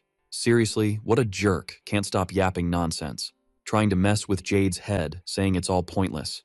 Finally, Jade's like, wait a sec, realizing the ability freezes him for 5 seconds. Then there's a 10-second break. Laurel's not thrilled about his power being figured out, saying it changes Nada. Super ticked, he stabs Jade again. Jade's in major pain, but Laurel's still clueless why Jade won't just give in, so he's trying all sorts of mind games. Jade spots a chink in the armor, the guy's relentless. Then he spills why he's going all out for regular folks, saying Laurel's probably never had a real buddy, and that's just sad, dude. Looks like he hit a nerve. Laurel's ready to go full psycho, but before he can use his dagger, something wild happens. The weapon's tossed away. Jade's just as confused. Then a familiar voice chimes in, asking why he's hogging all the points. Urian jokes his buddy should try acting, then heals him up. Jade's shocked his pal showed up. While the old-timers are baffled by the instant healing, Laurel's not digging the surprise party. Our hero says this jerk's not going home in one piece, especially with that mug. Time for a lesson in real violence. But Laurel's oddly happy about it. Saves him the trouble of chasing the guy. All he needs to do is finish him off now, but our hero's too cocky, ready to smash this extra's face.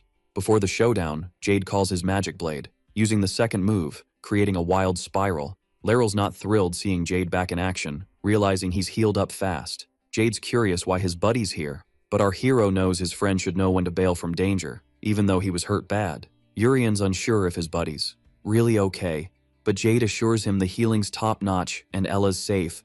Princess Surti's got her back. This news is a huge relief for Jade, but Laurel, the big-headed villain, hates being ignored. While Jade's spooked by the tension, our hero starts roasting the villain. Truth is, there's a killer vibe in the air. Jade warns his buddy to bounce ASAP, cause this guy's way more dangerous than he looks, but our hero's just here for the thrill. Laurel declares none of them are allowed to run. Once again, the paralyzing power is back in action, freezing its victims. Jade's clueless about who's next on the hit list, and that's got him sweating bullets. Danger's closing in fast. All he can do is try to whip out his magic blade, crafting a shield to block that sneaky dagger. Jade quickly figures out he's target numero uno, but after blocking the attack, Laurel's rage meter hits max. Our hero, watching his buddy's moves, is hyped. It's seriously cool. Laurel knows he's got to take down Sword Boy first, hence the shield. But after another knife throw, he claims it's all pointless. However, our hero's not vibing with that, so he shoots the guy a serious glare. Channeling some dark, epic energy, he warns if that knife flies again, it's game over. That makes Laurel's blood turn to ice. Fear's got him locked. While Laurel's frozen, our hero heals his buddy again. Jade's still on edge, unsure of what's next, and suggests they bounce, but Laurel snaps back to his usual self. Game over, he says. His crew's got 10 minutes to finish them off. The extras are ready to roll with the plan, because they're all equally twisted. Jade's now extra spooked, forgetting about the squad. Escaping one dude's tough enough, but dodging all these clowns? That's a whole new level. Thinking about the mess, he realizes hope's a no-go. Summoning his bravery, he shakes off the fear. Action time. All he needs is an escape route, but figuring this out is getting trickier by the second, until our boy jumps in, saying Jade's done his part. Urian swiftly taps his buddy's neck. That seemed to flip his switch. Lights out. Playing dumb, Urian asks what just went down. One extra thinks Jade fainted from fear. Urian says his pal can chill now. He's got this. Ricky's waiting for the wrap-up. Our hero's taking forever. His sis is worried too, thinking something's up, since Urian promised a quick return. The princess agrees. They can't wait forever. Time to search. In the woods, Leryl's hunting his targets. They vanished like ghosts. No witnesses allowed. But he's puzzled how a regular dude can run so fast with someone on his back. So he decides to end our hero's story. But then, a mysterious figure pops up, surprising him. One noble tells the stranger to scram. They're on a big mission. Our hero, helmet on, says it's been ages since he had fun, and it's time to relive the glory days. He hopes for a decent fight. Laryl, getting more ticked off, decides to unleash his skills. Our boy introduces himself as Urian's blah blah, master of the elite sword. Laryl calls his crew to attack, thinking the target's wide open. The villain watches, sure his plan's foolproof. The first extra can smash rocks with his fists, the second's just a sadist, and the third stops at nothing. Laryl's pumped to have such loyal soldiers. While he's lost in his fantasy world, all the extras get launched away. Laryl turns to see what's up, only to find his crew totally wrecked. Our hero says the paralysis trick's too weak for him. This just cranks up Laryl's frustration, using his move again, leaving our hero unimpressed, realizing the guy's clueless. That move's useless against him. Apparently that's all Laryl's got in his playbook. With the tables turning, the clueless guy's getting more desperate. Unable to rely on his power, Laryl tries to land a hit at any cost. But it's nowhere near enough to make a dent. Our hero doesn't even need to draw his sword. Eventually, he snaps the blade with his bare hands. Seeing that, Laryl's speechless, and our boy can't believe he's the top second-year student. This whole thing's a letdown. Always being underestimated, Laryl's boiling with rage. Revealing it's been 4 years since he last wielded a sword. Now he thinks he'll show something brand new, and our hero hopes so too because he's itching for a surprise. Once again that freeze move gets pulled, but nada, zip, zilch. But hey, Laryl's got more tricks up his sleeve. This time he actually nicked our hero. Just a scratch on the arm, no biggie. Laryl's real flex is his speed. Can't blame him for last year's mess. Even with his major character flaws, he's got skills that are kinda cool here. Thinking he's got the upper hand, Laryl brags about his unmatched speed, and in this fight, speed's gonna turn into power. He even gave. Props to our dude for being tough, aiming to chop off an arm. Lucky it was just a scratch, but our dude's already over it. 'Cause the blood on his clothes? Not his. Finally, Laryl gets what's up. A big ol' cut on his chest. Now he's on the ground, all bummed out, and our hero's like, really? That was just my warm-up. Freaked out, Laryl claims he's a big deal in the kingdom. Messing with him means messing with the big shots, but our dude knows about his sneaky assassination plot. Jade's life was on the line because of it. Realizing he's been found out, Laryl starts to freak. Our hero's like, nah, not gonna end up with my head in a tree. And feeling generous. The dude wants to know who this guy really is. Our hero's like, spill the beans, or it's game over. Meanwhile, the hero's squad senses some wild mana vibes. Ricky's like, whoa, that's Urian's blah blah's power. The princess knows he's the culprit from the exam drama. Ignoring her, Ricky zooms towards the energy with his wind skills. He's trying to get there like ASAP. But what he finds is Laryl, down for the count. Ricky's like, yo, Urian's blah blah. And our dude's like, just call me Urian's bro. Now face to face, Ricky sees even the top second year can't handle this masked dude. Seeing the power, he wants to know why the student got whacked. But our dude's like, nah, didn't do it. Ricky's not buying it. Sword out, he vows to make the masked dude spill. Our hero's like, you stronger than Laryl? But Ricky's all confident, thinking he won't lose again. This time, he's going full wind spirit mode. These words got our hero thinking, remembering that entity he met, saying he could be anything. Our hero realizes there's more than just humans out there, and Ricky's channeling the wind spirit, power-up time. Our dude's digging it, thinking he needs that boost too. Wind swords pop up, all aimed at our hero. The attacks start flying, and our dude notices the air's getting cooler from all the action. A massive impact hits his spot. Our hero deflects it all with one hit, saying his opponent's gotta step it up. Ricky thinks his opponent's slipping, time to strike, and finish the fight with one blow. Once again, his power surges, making our hero even more curious. As things drag on, Urian's drops a riddle. He's there, but check your back. What is he? Ricky's super focused on his move, but the riddle's answer shows up behind him. After image is the answer. Gotta hand it to the hero. That was slick. As he fades out, Ricky's like, cheap trick, dude, but our hero admits he's at least better than Laryl. In the end, the training session's totally scrapped, cause the suspect from the exam drama showed up, causing chaos. The teacher storms into the principal's office, fuming. The poor guy gets an earful, but she's not happy with what went down, and the principal seems clued in on the training chaos. Hyun's not thrilled about being away from her class, and what really ticks her off is her students getting hurt, which makes her think it's all a setup by someone, a puppet master pulling strings. Hearing this, the dean's on board, some bigwigs behind it all. This gets the teacher super mad, and she lets a bit of her power loose in the room. The pressure was so intense, it was like everything was about to explode.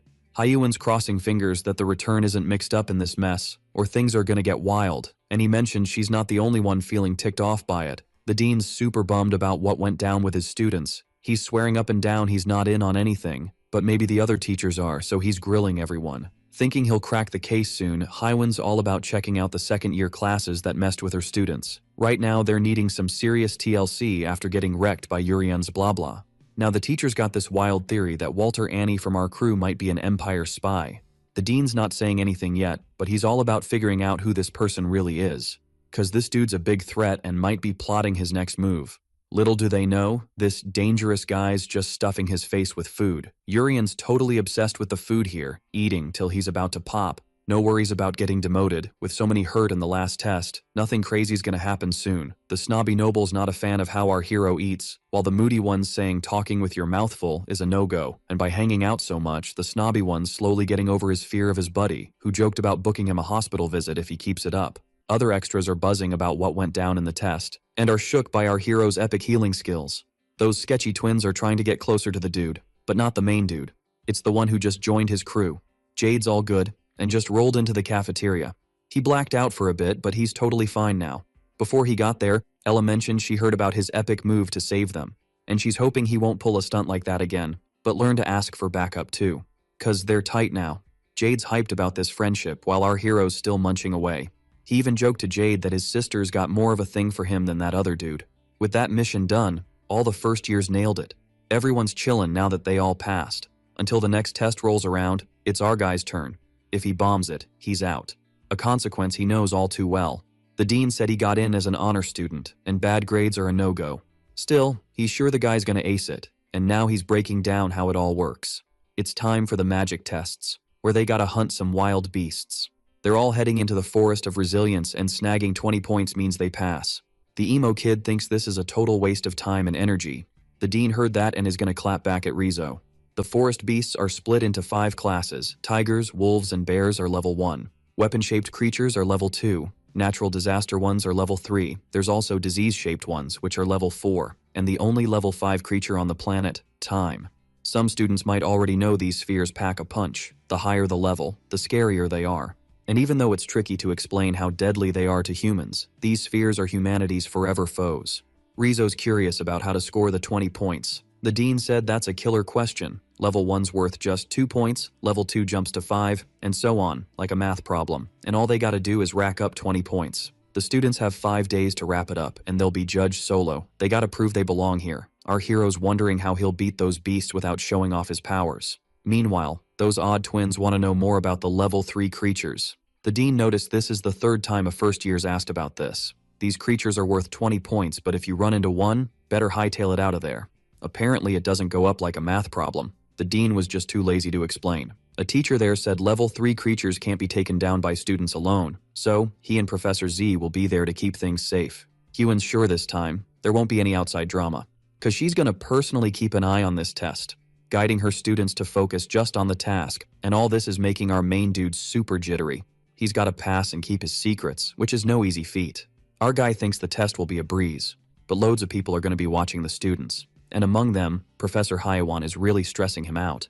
This snooty young noble rolls up asking if Urian knows the test is solo, and in the end, all he can do is heal. Snagging those 20 points is gonna be tough. His sis overheard and said she'd help him out somehow, but for Urian, maybe this will help him somehow. He's not stressing too much. The eye patch wearing prof said he already sent the students to the forest. As soon as he heard this, the dean was super stoked. Using a crystal ball, the blonde prof is keeping a close eye on the princess. Those magical gadgets she's using are all synced up, so spying on everyone is a cinch. Holding one of those spheres, the dean's itching to see who passes first. That low-key prof, who's like a background character, bets on the princess. She's got mad skills. But the eye patch prof thinks Ricky's got it. He's a total standout. While the blonde prof thinks there are loads of prodigies in that class, which made the background prof ask about the honor student. Then, the annoying red-haired prof popped up, saying the commoner would never be first, and soon would be booted from the academy. These words got the blonde prof worried.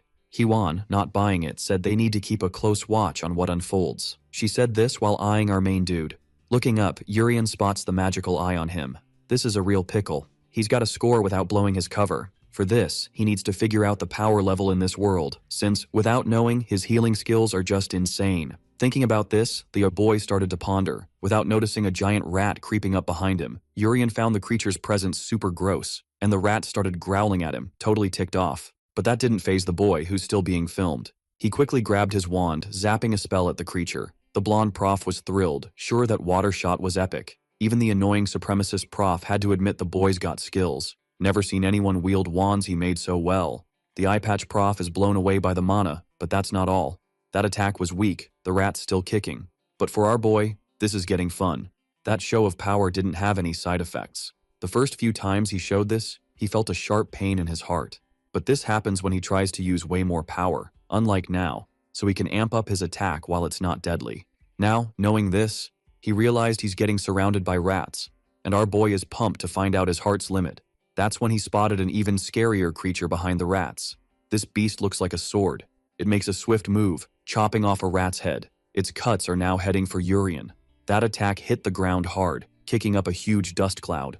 The profs rooting for our main dude are worried, cause they can't see a thing. Finally, the dust clears, showing our main dude totally fine. The blonde prof guessed he used instant recovery, while the supremacist prof is trying to figure out what went down. For Urian, that's just a level 2 creature, worth 5 points. He's curious if Ella's doing okay in this test. Elsewhere in the forest, the girls with Jade, and they're in a jam. Cause they ran into a level 2 creature, a monster shaped like an axe. Jade suggested they bail to find Urian. If the boy's solo, he's probably struggling too, but these kids need to focus on the now. The evil axe is swinging hard. Using his strength, Jade tries to block this attack no matter what, but it's too strong for him. Caught off guard, Ella joined him to fend off that attack. The two students are putting in serious effort now. Motivated to impress a cute girl, Jade used all his strength and stopped the attack, but he made sure to thank Ella for her help, telling her they're buds. To poor Jade, he thinks they're super tight. While he's crushing on Ella, the girl noticed his hands are still shaking. Level 2 creatures are mega strong, and they could seriously mess up her brother. After clenching her hand with determination, she decided she'd handle this monster and find Urian. Jade was all in on this plan, thinking Urian might need backup to score points. Fighting this creature, they ended up feeling way more confident. The enemy might be tough, but it's not unbeatable. They want to see if they can take it down. But soon their plans got wrecked. It was total chaos. A level 3 creature just popped up. A hurricane. Time to bounce. In the teacher's room, everyone's glued to the test. Hwan hasn't stopped watching our main character. Each of those teachers is keeping a close eye on their students. And out of nowhere, one of those spheres started to crack. This left the blonde teacher super worried. That's not supposed to happen. An emergency alert is blasting through the room. A level 3 creature showed up. Even the cocky teacher is worried. And all the spheres are cracking. To the headmaster, this is super weird. That test forest is for first-year students. Only level 1 and 2 creatures should show up. Yet a level 3 creature appeared. A pretty bad situation. The headmaster immediately called for the teachers. They should head to each of the danger zones. Keeping the students safe is the biggest deal. They're the future of this kingdom. The hurricane that showed up is pretty ticked off. Seeing that massive creature, Ella started to freak out. She has no clue how they're supposed to take on something like that. Jade, seeing she's stressed, told her to focus up. He thinks the instructors are already on their way, so they gotta stay alive. Hearing this, Ella seems to have gotten her courage back, but she still can't stop worrying about our main character. Without realizing it, her body started to lift off the ground from the wind. Jade drove his sword into the ground and reached out to his friend, hoping to grab her. Finally, they manage to hold hands, but the winds are getting stronger. Jade tries to hold on with all his strength, and a mysterious glow appeared in the mist. The boy looked that way, super scared. He and Ella need to dodge this attack ASAP. A huge slash tore the ground and almost got them too. Luckily they dodged it, but things are still super tricky. Looking around, Jade realized things are only getting worse. They're surrounded by creatures. Ella also got up, trying to figure out what to do. Both decided to grab their swords. There's only one way out. They gotta fight. They decided to go for the level 2 creature. Jade immediately switched up his sword, making a big shield that blocked the incoming attack. Now he knows he can defend against that level 2 creature. While it was busy attacking Jade, it didn't notice Ella sneaking up, ready to strike. Her hit was spot on, but she didn't seem too happy about it. Even though it hurt the creature, it wasn't enough. They need to hit it again. Jade came up to her and said not to worry. The boy is super determined. He remembered a chat with his mom about risking himself for the family's future. Jade thinks he's ready for this and isn't scared of what might happen. But after thinking a bit, his mom said he's wrong. He doesn't need to sacrifice himself for the family. He needs to use his power to protect himself and what matters, not carry the whole family's weight. Jade remembered during the fight with Laryl he held back a lot, scared of making his family a target for those weird nobles. Even so, he was ready to sacrifice himself to do what's right, even getting help from our main character. He also heard kind words from Ella, who was worried about him. The poor guy is also thinking about his siblings. Jade now overflows with determination. His potential is skyrocketing. He used the first magic blade move, totally slicing that creature. Seeing all this, Ella can't hide how impressed she is. She doesn't even know what weapon was used. It was so fast her eyes couldn't catch it. Jade is definitely awesome, but the young ones need to worry about the level 3 creature still lurking. Looking back, Ella saw the creature was super close. Jade told her to watch out. Both are now getting tossed around by the wind, and they're totally clueless about what to do. With just one gust, they shot up like a rocket. Then, boom, the free fall kicked in. If they hit the ground from this height, it's game over. But before gravity could win, our hero swooped in, using wind to break their fall. Even though Jade's landing was more of a faceplant, Urian can't hide his hype. Facing a level 3 creature, Jade, with a headache, is just glad Urian's still kicking. He mentioned the instructors are on their way, and they gotta stall until backup arrives, but our hero's all about those points, suggesting they team up to take down the creature. Jade's mind is blown that Urian's serious, cause that's just wild. Ella's impressed, frozen with fear, while her bros got guts for days. Poor them. They don't know Urian's just thinking about the points, even though he's super strong. Facing the level 2 creature, our hero's only worry is flexing his power. The evil sword's ready to strike, and that rat's in on it too. Knowing he can unleash his power without a hitch, he wants to see how far he can push it. During his clash with the sword, he noticed the magic eye started to crack, until it finally shattered, meaning no one's watching this showdown. While the rat tries to pounce, our boy hopes his friends are okay, but he wasn't thrilled about the creature's interruption, so he had to teach it a lesson, taking the rat's head off with one swift move. Now he can focus back on the evil sword. Urian's worries just took a nosedive. With no one watching, he can start experimenting, and the sword's gonna be his test subject. The poor creature didn't stand a chance. It was toast in one hit. For Urian, using his power freely is pure bliss. As soon as the fight wrapped up, he heard a familiar scream, his sister's voice. In the teacher's room, the headmaster's stressing, asking Professor Z to fix the magic sphere. But she's clueless about how this happened to all of them at once. Something's fishy. Fixing these gadgets is taking forever, making her wonder what's going down outside. Urian's facing that level 3 creature, ready to hunt it with his crew. Jade and Ella are blown away by his bravery. In front of them, the creature opened its mouth again, blasting a massive gust of wind. That was enough to send Jade flying. The poor dude crashed into a tree trunk hard. Looking back, Ella saw what went down, and even though he was hurt, things got fixed real quick. Jade was healed by our hero's actions and is back in the game. Urian looks at his buddy with total confidence. Jade finally got the plan. They're not just beating the monster, they're hunting it. Fueled with determination, he teamed up with Ella to start fighting back. They know they got a hold. That creature using all they've got. Running from something like that is a no-go, and they learned that the hard way. Turning their backs on something so dangerous is a big no-no. Their only option is to go down swinging, doing their best to survive. Watching his friend's determination, our boy started to worry a bit. Maybe it would have been smarter to suggest they bail, so he could snag those points on the sly. It's gonna be tough to beat the creature with his pals in the way. While he's pondering this, someone calls on the wind spirit's power. A massive sword appeared in the air. Ricky commanded the magic artifact to hit its target. That summoned sword pierced the level 3 creature. Jade and Ella, caught in the action, were shocked, while Ricky gave props for their bravery. They definitely have the heart of true knights. Our hero was bummed, thinking his 20 points got swiped. Jade wasn't thrilled with the help either, hinting Ricky snagged the points on purpose, claiming they could have taken down the creature solo, and to top it off, he showed off in front of Ella, Jade's crush. Our hero's backing this up because their buddy acted like a point thief. But then, plot twist, Ricky said they could keep the points, leaving our hero surprised. That dude was all, "I'd never slow down these talented peeps, they're gonna be the kingdom's MVPs someday."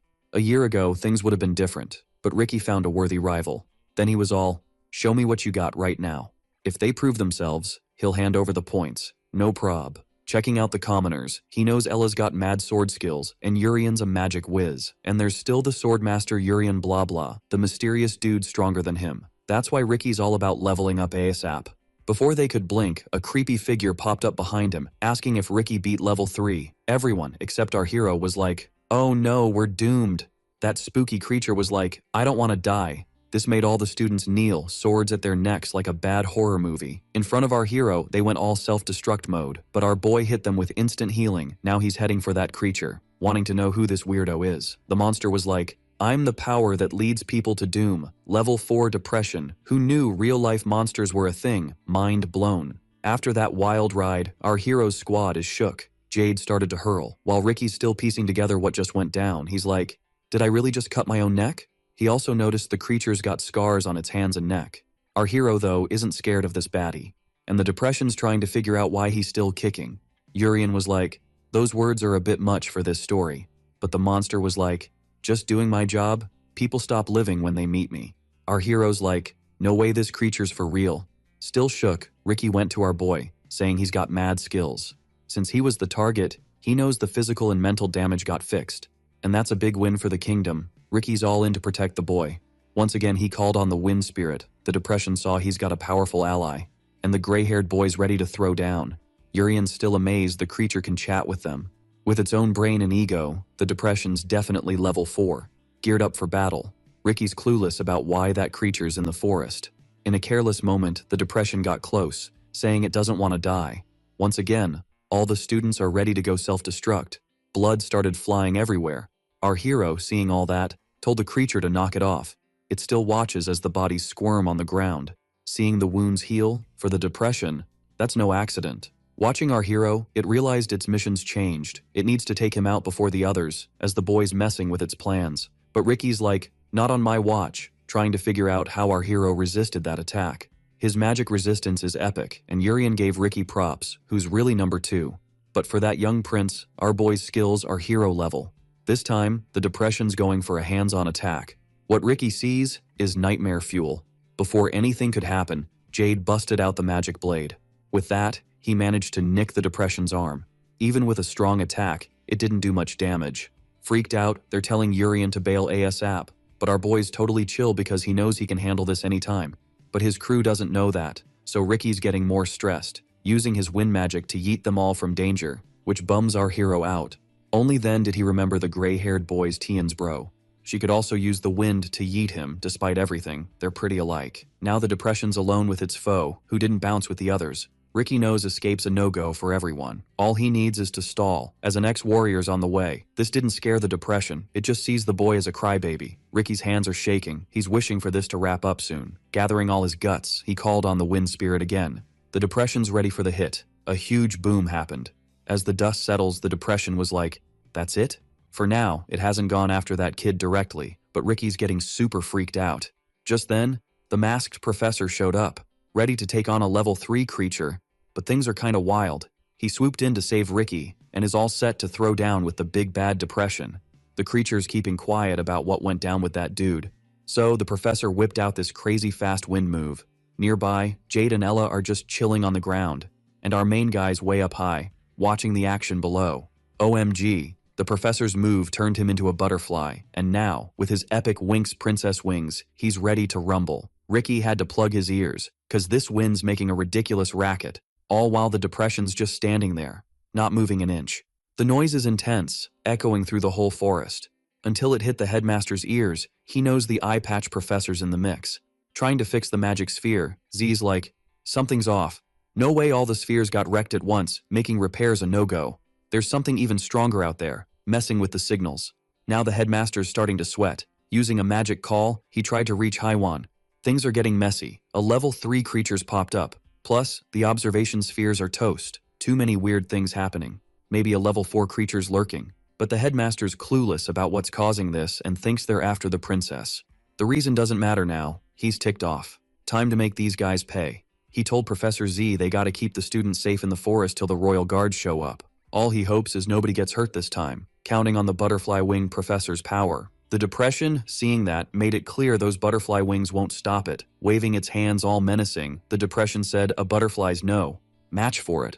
Ricky started to stress, but the butterfly's too quick. It dodged the attack, and now it's about to grab its sword, swinging a clean hit towards the depression. Even so, the creature's got its hands free, grabbing at where the butterfly professor was, but it was just his clothes. The butterfly professor's still free, light, and chill. The depression quickly turned, trying to catch the butterfly's joy, but the butterfly professor's super speedy. That depression's too slow for him, and it can't beat his happiness. Ricky's watching the fight closely, realizing the butterfly professor's super fast, almost invisible. If anyone can beat the depression, it's gotta be this happy professor. Just when he was about to win, something went down. Poor Ricky fell into despair again, cause the butterfly professor stopped the attack, only to stab his own leg with his sword. He can't figure out why he's doing this. Realizing this is the power that makes someone give up, his butterfly wings vanished. The depression saw he's not as confident anymore, his happiness gone. A desperate feeling hit the butterfly professor's heart. He felt like his life was pointless, all his effort wasted. But using butterfly wings takes serious willpower. The professor bit his lip. With that, he got control back and asked why the depression showed up and what it's after. The creature saw the butterfly professor wants info. Since it loves to chat, it said its goal is to wipe out humans. Super worried, Ricky said the butterfly professor needs to bail now. He's already bought enough time for all the students, and the butterfly professor knew it was true. Time to be smart. He didn't come to the forest to beat that creature. No one's been hurt yet. Time to head back and report what went down. But depression was faster, and now humans are stuck in their sadness. This scene for depression is pure art. It won't be long before they stop living. Depression decided to help by squishing them with its hand. Inside the academy's main building, Tien felt something happening to his bro, but Depression's attack couldn't go down. Something showed up right then. A creature with 3 pairs of wings, the wind spirit, Wei, decided to make an entrance. The entity wasn't thrilled to see Depression. Chopping off one of the creature's arms with its attack, it announced itself as the mighty wind spirit. Finally, Depression started feeling, well, depressed. Alright, buckle up, cause this story's about to get wild. So, there are these 4 mega powerful spirits, and the wind spirit, total drama queen, super moody. Depression's all freaked out, apologizing like, whoa, didn't mean to step on your toes. But the creature knows spirits usually mind their own biz in other dimensions. So, it politely asks, yo, why you meddling now? Nature's forces here are run by these 4 epic spirits. The wind spirit, Wei, is the most selfish and complicated of the bunch. Depression's shaking in its boots in front of Wei. So, it asks, why you messing with my stuff? Wei's like, I'm not here to chat with someone so tiny. Depression's jaw drops like, say what now? Wei's all, humans gotta live, and if they do, I won't mess with your human drama. Depression's like, whoa, I'm negotiating with the wind spirit? All this over 2 totally useless lives. But Wei's like, nah, they're cute, and I dig good-looking humans. Plus, Wei's got beef with Depression for being super ugly. The creature's thinking, this deal's whack. Spirits don't usually butt in. Wei's like, are you even a spirit to be talking this nonsense? Time to answer, or Wei's gonna go full-on destroy mode. Even Depression's like, dang, that's some next-level selfishness. Risking it all for those 2 doesn't fit the big plan, but if they're spirit-worthy, they might be trouble later. Maybe it's best to end them now. Wei's watching, thinking, Depression's a real dummy. With a flick of its hand, Wei wipes out a chunk of Depression. Now it's just a pile of nothing after that smackdown. Wei's like, you thought you were hot stuff, now face the music. Depression's gonna die 4 times for being a brat. The pain party kicks off. We only wanted to chat cause it's the wind spirit, and it does what it wants. Depression's reduced to a heap of nada, but it bounces back, ready to take Wei's deal, saying it's got a mission here, claiming it's making a big sacrifice, but Wei's not having it, telling Depression to scram. And poof, Depression's gone. We sees the beasts are on the move again. Now it can hug Ricky, it's been ages, trying to wake the kid, just to hear him talk. When he wakes, Wei's all chill again. Finally, it glances over, spotting the butterfly prof, still not using its powers. Meanwhile, far away, some bad vibes are going down.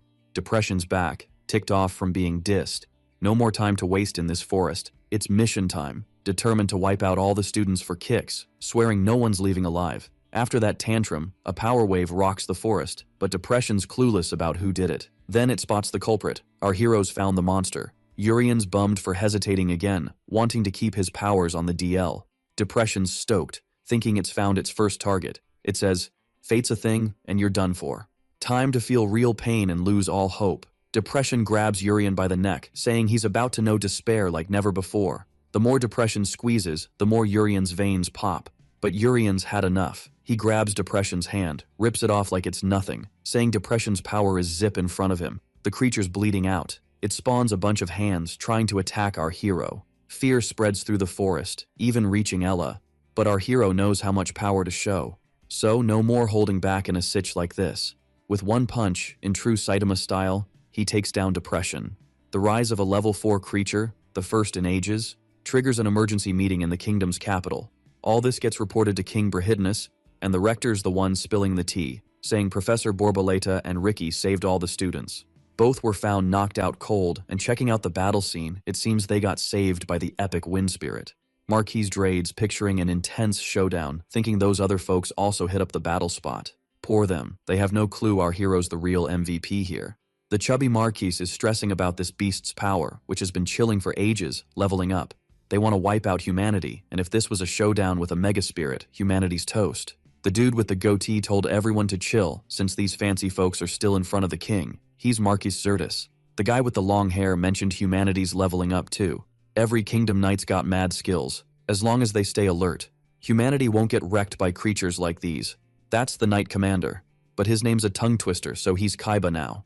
The king's nodding along. Humanity's strength is all about planning and bouncing back.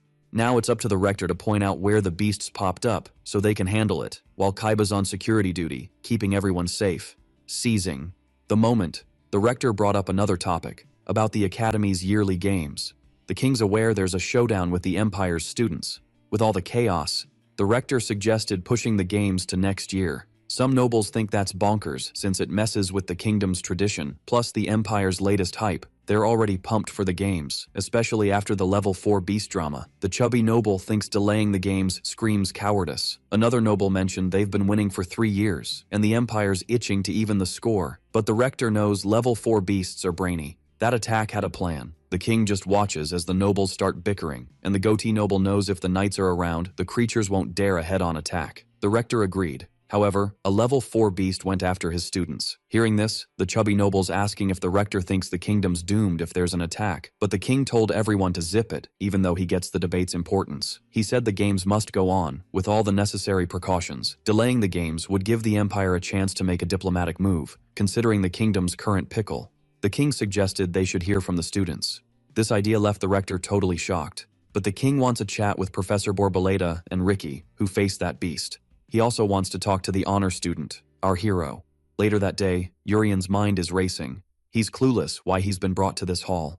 The king asked everyone to stand, praising their manners. Thanks to their bravery in battle, a bigger mess was avoided. It's our hero's first time meeting the king. Some nobles give the commoner side-eye. The chubby noble's kid flunked the test. Continuing his speech, the king said they'd be rewarded, but there's another reason for the gathering. In a few months, the annual showdown with the Empire's happening. It keeps the nations friendly, but also grabs other countries' attention, since it's a flex of each nation's military skills. The winning state gets more trade buddies, and our hero's shocked by the king's honesty. And the king shared he's thinking of skipping this year's games, because a level 4 beast might crash the party again. These words made Ricky super anxious, knowing what he faced, and the king wants their thoughts. But all that's running through the boy's head is fear. Some nobles notice he's getting freaked out, and the king said they could be real with him, wanting honest opinions. The nobles think these guys are too scared to talk. As if the Academy's pride vanished, it'd be better to delay the games. But our hero stepped up, saying he wants to answer the king's question, thanking the honor of being invited there, just to share his thoughts. While he talks, the nobles are all ears. Urian said they faced that beast, which is seriously strong, but that's not all, and his words started to hype Ricky. For our hero said they don't fear these monsters, and they'll find ways to beat them in the future. If something like this pops up during the competition, they're super grateful for the chance to beat them again. The goatee noble is totally impressed by the speech, while the other snobs are just brushing off the commoner, but even the knight commander is hyped, After hearing all that, the king's grinning like a kid with candy. He's stoked he called our hero there. Urian says it's an honor, but he didn't expect such a hype reaction. Digging the vibe, the king names Urian as the kingdom's rep for the year. News that totally blindsides our dude. The chubby noble's not thrilled, begging the king to rethink. The kingdom's pride is on the line, can't leave it to a commoner. This ticks off the rector, cause even if he's a commoner, he's an ace student. Even scared stiff, the chubby guy tries to make his point. Ricky jumps in on the convo, saying our hero's got mad magic skills, his healing's instant, could be clutch in the comps. Apparently our dude's super shy with compliments, turning beet red. The odd noble says no way. Healing's like regen. It doesn't undo stuff, just speeds up the body's natural process. That's why instant healing's totally nuts. Finally, our hero gets why his power's wild. But the noble keeps yapping, saying the power's just a trick, masking pain. Ricky's not having it, and the rector steps in, saying the noble's magic knowledge is lacking. Things are getting messy. So, the rector's down for his student to show them it's doable. This freaks out the nobles. Looking at Urian, the rector asks if he's ready, but our dude's clueless how it got here. All he wanted was to help out a bit. After a deep breath, he says he can heal instantly. Now all those nobles are seriously wowed. The goatee noble shows. A scar on his arm, it used to be way bigger. He tried tons of treatments, no luck. Now he wants to see if Urian can help. The rector's worried about this, thinking our hero's power can't fix scars. The chubby noble wonders if they need to hurt someone, cause that's nuts. And the odd noble says a scar's a wound too. If the kid can heal instantly, it shouldn't be a problem. While the rector's stressing, our hero's pumped to test his skills. He wants to see if he can heal scars. His crew's cheering him on. Finally, Urian starts working on the noble's scar. To everyone's shock, in seconds, the mark's gone. The goatee noble's in disbelief. His skin's back to normal and even more epic. Everyone's floored, can't say a thing against our hero. Even the king's speechless. No one gets why a commoner has this power, and as his arms healed, the goatee noble knows it's not just that. His chronic throat issues vanished. It's not a mind trick. He really got hit with instant healing magic. Kaiba tells the king this isn't just magic, it's a game changer. On the battlefield or daily life, its effects would be insane. Even selling it could skyrocket health progress. And our dude's stoked to find this new potential. His talent's off the charts. A bit more respectful now, the chubby noble asks how often he can use this healing trick. Urian's unsure, but thinks he can do it loads. Skeptical of the noble's angle, he says 3 times a day. Super curious. The chubby noble asks if his scars can be healed too. All the other nobles start making requests. Some say it shouldn't be for beauty. Ricky's super relieved, he always knew our dude would nail it. As things get chaotic, the king calls for order again. The honor student's potential is clear. He's capable and worthy of repping the kingdom, even if he's just a kid. After hitting adulthood, he's going to be a total game changer for the kingdom, ordering the rector to back him up in every way possible.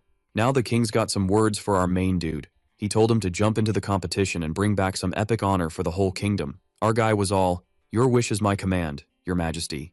But wait, there's more. The king had another curveball to throw. He asked our hero to keep it tight with the princess. Kinda confusing, but our guy felt super honored.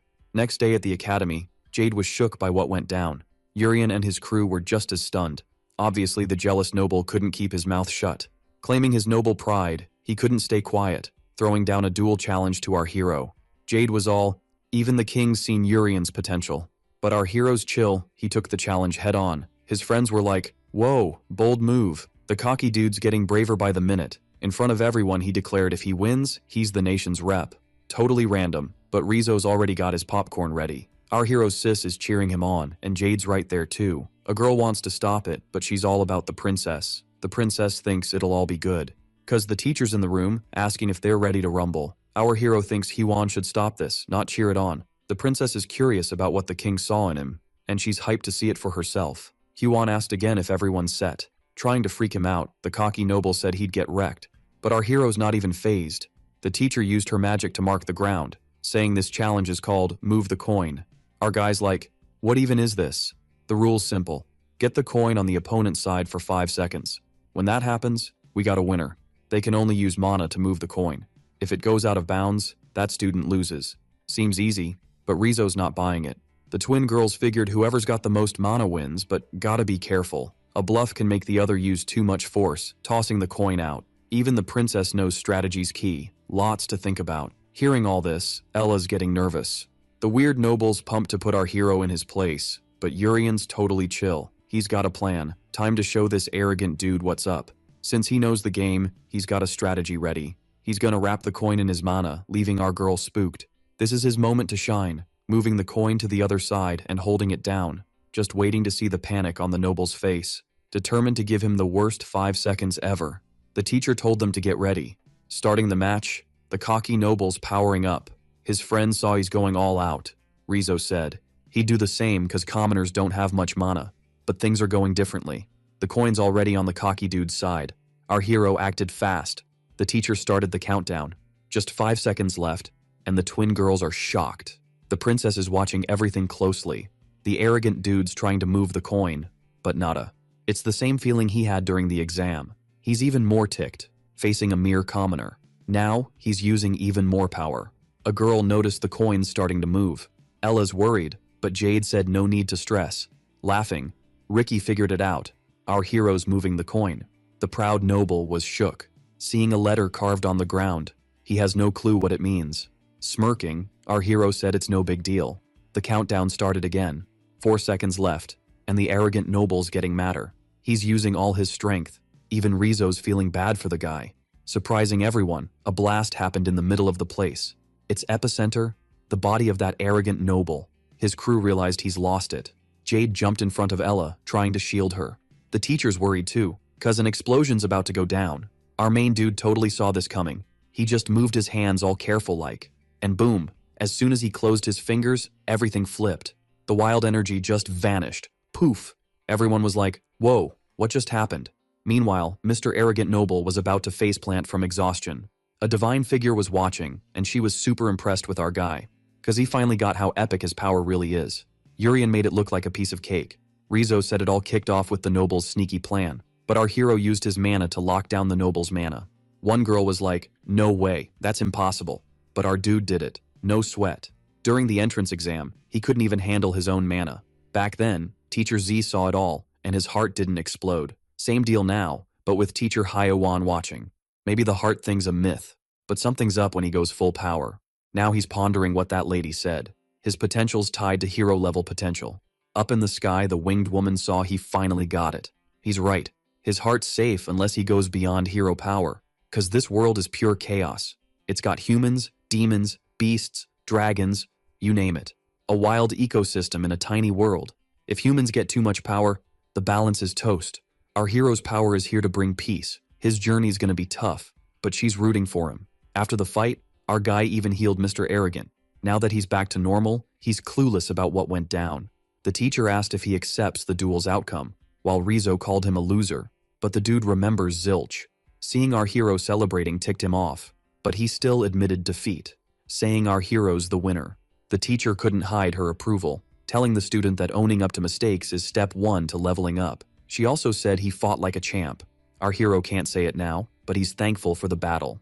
Finally, the kingdom's reps were picked. It's a big deal event. 10 students from each school face off. Haiwan will announce the 5 first years in this showdown. First up, obviously, is our hero. Even the king's a fan. Second is the princess, top scorer in the entrance exam. Then there's Ricky with super strong mana. Lastly, the twins, who barely got screen time, but now it's their moment. That's the squad the teacher picked. Rizzo wasn't hyped to rep the class, but he wanted to know Hwan's selection criteria, cause he's sure he's stronger than the rest. And yeah, the teacher figured the extras would have questions. Being real with them, she said there's no real criteria. Except for our hero, all the chosen ones have something in common. They took down a level 3 beast during the exam. Jade was totally shocked hearing this. Ricky and the princess weren't the only ones. Even those twin extras pulled off something epic. The teacher said reps are usually picked by strict rules, but after beating dangerous creatures, that's all that matters. It's a seriously cool achievement. Before, only the current student council prez, Deus, could do that. The other extras were blown away, realizing their classmates are awesome. Ella was thinking about it too, after seeing a level 3 beast in the field. She decided to get even stronger, cause she wants to protect our hero, who wasn't a fan of the uniform. One of the twins rolled up to Urian. All confident, she asked if he wanted to be hers. The offer was so wild, her sister was shocked, and Ella was fuming. But the girl was sure, with our hero, they'd be unstoppable. Promising marriage, making him noble too. But our guy was kinda grossed out. That's just nuts.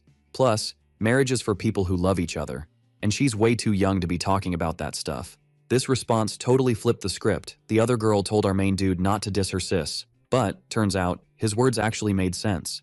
The gray-haired girl was like, he's right, marry for love, and totally skipped a key part of marriage.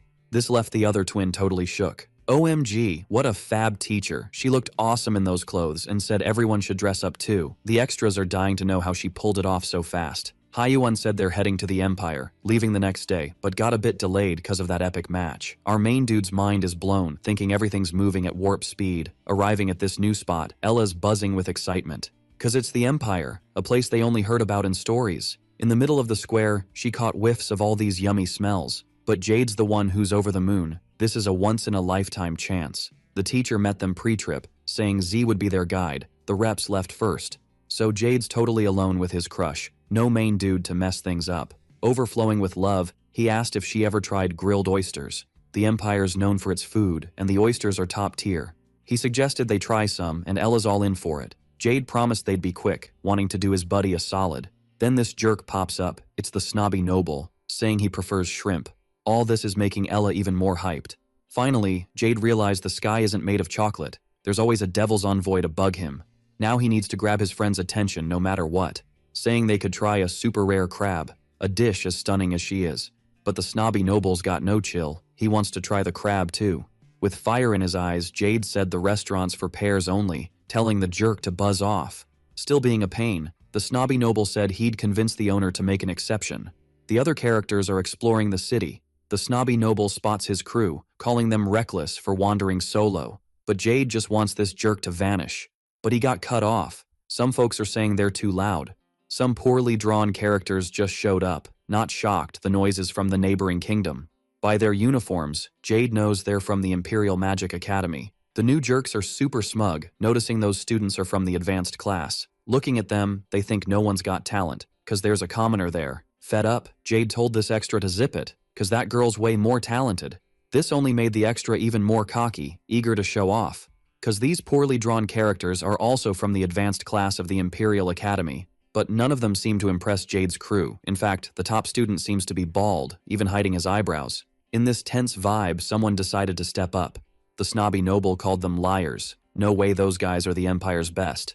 Jade loved that. At least the noble's trash talk is on point. His move totally worked, getting under their skin. Now they're ticked off. They decided to throw down. The jerks are gonna flex some Empire power. Seeing this, Ella decided to take charge. Having faced our main dude earlier, the snobby noble had to step back. He just watched as Ella knocked out some teeth, no anesthesia needed. The glasses kid didn't even see it coming. Meanwhile, Ella's genuinely shocked by how lame those fools are. This only made the bald guy even angrier, seeing his pals get wrecked so easily. Now he's grabbing his swords ready to show the Empire's true power. He just didn't expect one thing, Jade's dark energy. That instantly made the bald dude start to, lose control. Jade said she's cool with friendly matches, but if the dude uses a weapon, he better be ready for the fallout. This freaked the extra out, cause that man is seriously strong. Totally spooked, he asked why those two aren't repping their class, and the two boys started checking each other out like, who's this dude? They were all, yo, our classmates are total beasts. After that reality check, the poor extra was speechless, like a deer in headlights. In his panic, someone swooped in. A student from the Empire wanted to know why her buddy was so freaked out. She was all, no need to be scared of the competition, said the one-eyed girl. The extras, shaking in their boots, tried to play it cool, saying they weren't scared. But the one-eyed girl wasn't buying it, deciding to teach them a lesson. She sent a massive power their way. The poor guys just stood there like, welp, we're toast. Jade jumped in, throwing up her magic shield to save the extras. They were all, why'd Jade do that? But the boy knew that attack was no joke. Those kids could have been toast. The one-eyed girl didn't care. She was like, that was just a warning shot. Her real attack was coming up next. Jade was like, wow, didn't expect to meet a total fool here. Faced with the attack, Jade had to throw up her shield again. But the girl wasn't stopping anytime soon. Seeing things get messy, the cocky noble decided to chip in too. He beefed up Jade's shield.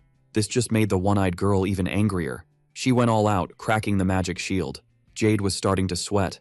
The powerful attack zipped past her face. She didn't even see it coming. Her shield got wrecked in one hit. In the city center, people were all, what's going on? Is there a fight? As soon as they spotted the one-eyed girl, they started cheering her on and she was ready to rumble. She was all, I'm gonna bring despair to anyone who disses the Empire. This time, Jade was totally defenseless. But just as the girl launched her attack, she realized her mana was gone. Ricky swooped in to save the day, landing in the square with his wind sword. He told the one-eyed girl to back off, pronto. She had no choice but to listen. Once she backed up, she was all, "Who's messing with my fight?" because they messed with her mana. Ricky was like, "Yeah, that was me," but the girl knew he didn't get it. The mana that messed with her was way more powerful and dense. Not far off, our protagonist was there, looking anything but happy. Finally, the one-eyed girl figured out who did it. Now she wanted to take him on, full force. Hyewon showed up too, and her presence made the girl's heart skip a beat. Even though the teacher loved watching battles, she said to save it for the competition. The one-eyed girl knew it was the legendary Hyewon, but she didn't see her coming. After that, she decided to bounce from the square, with the extras tagging along. But the one-eyed girl promised those fools would pay in the competition. She wouldn't go easy. Ricky watched them leave, while our protagonist went to help his pals. Jade also figured out what went down. The girl's mana vanished in a flash. Something just like that happened at the academy. This got the boy thinking. Maybe our protagonist had something to do with it. The wind blade stuck in the ground was cracking. Ricky saw this and was shook. The girl hit her sword, but she didn't use mana, and still, the sword cracked. Knowing this, it was suggested our protagonist be careful in the matches too. Now they're all chilling in the social hall, inside a palace. Our protagonist and his crew were there, but he was just thinking about the grub. The bald boy was freaking out, thinking all those monsters were super strong. Urian couldn't stop eyeing the food. In that spot, someone went straight to chat with the princess, a third-year student named Deus. The princess was vibing with him, saying she's just a student, no need for formalities. Deus noticed she had grown a lot and looked super healthy, being the top student in their kingdom's academy. The gray-haired girl knew he was the only third year in the advanced class. Our protagonist thought his hair was wild. Hyewon was there too, but sadly, she had already changed outfits. All the students were gathered, the third-year rep, and 4 second-year students, who, like me, were wowed by Hyewon. Plus, there's our protagonist's squad, all 10 academy reps. Deus went up to the teacher, since it had been a minute since they last met and she had high hopes for him.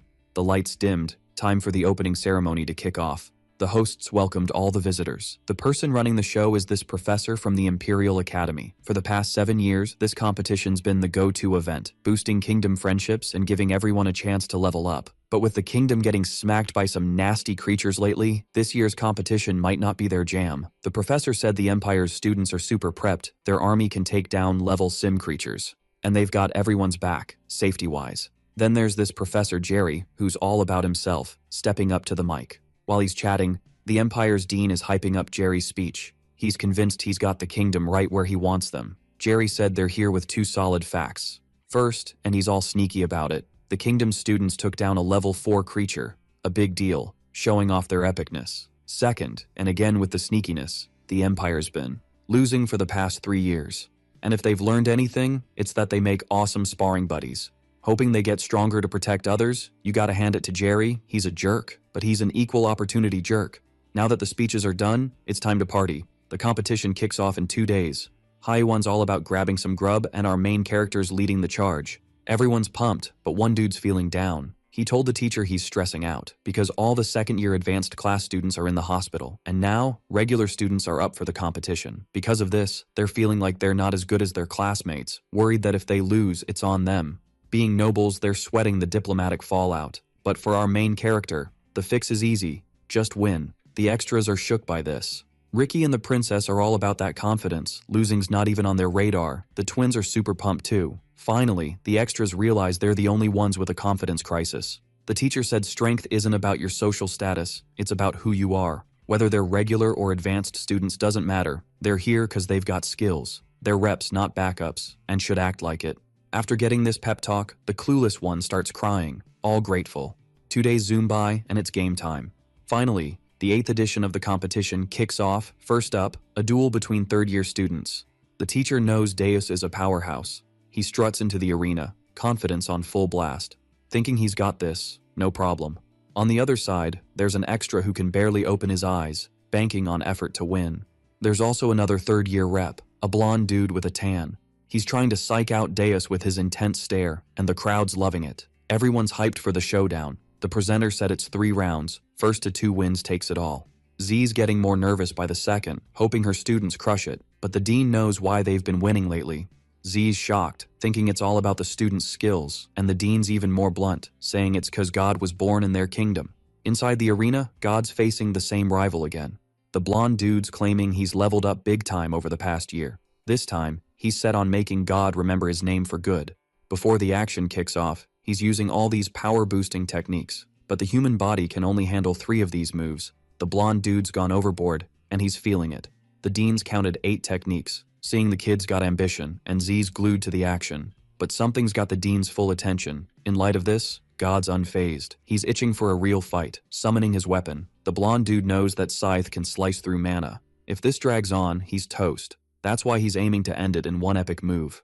Ricky's watching, can't figure out the fighting style. To our main character, the blonde dude's about to bolt. Now they're having a goofy chat about how to start a race. Ricky's all about the Naruto stance being the ultimate move. The extra who can't even open his eyes is shook. He knows the kingdom's enemies are no joke. While training, he found the blonde dude's stance kinda goofy, but he knows God is a tough cookie. In the past 2 years, he hasn't done squat. The closed eyes guy thinks with 8 power-ups, the blonde dude's got a shot. But the blonde dude knows he needs to level up. Seeing it up close, with all that power, the blonde dude knows God wouldn't stand a chance against this attack. Their biggest issue is the ticking clock. From 5 blessings onward, the human body is way over its limit. Thanks to hardcore training, the blonde dude can handle it for 30 seconds. Even so, his opponent is still God. Whether he can land a hit in this time frame will decide the match. According to the blonde dude, just 5 seconds. With the sprint he's working on, he can reach God in just 5 seconds, showing the guy who can't open his eyes all his skills. It was so epic he had to open his eyes, which is why his buddy's hands are on the ground.